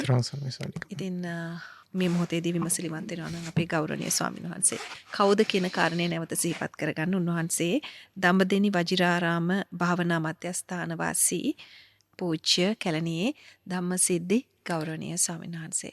ස්වාමීන් වහන්සේ තවත් දවසක පන්සිල් මළුවේදී මේ වගේ සදහම් සාකච්ඡාවකදී මම කැහෙමු. ඔබ වහන්සේගේ වීරයට নমස්කාර වේවා පන්සිල් මළුවේ. තෙරුවන් සරණයි. අත්හැරීම අල්ලාගත හැකි තැන. පන්සිල් මළුව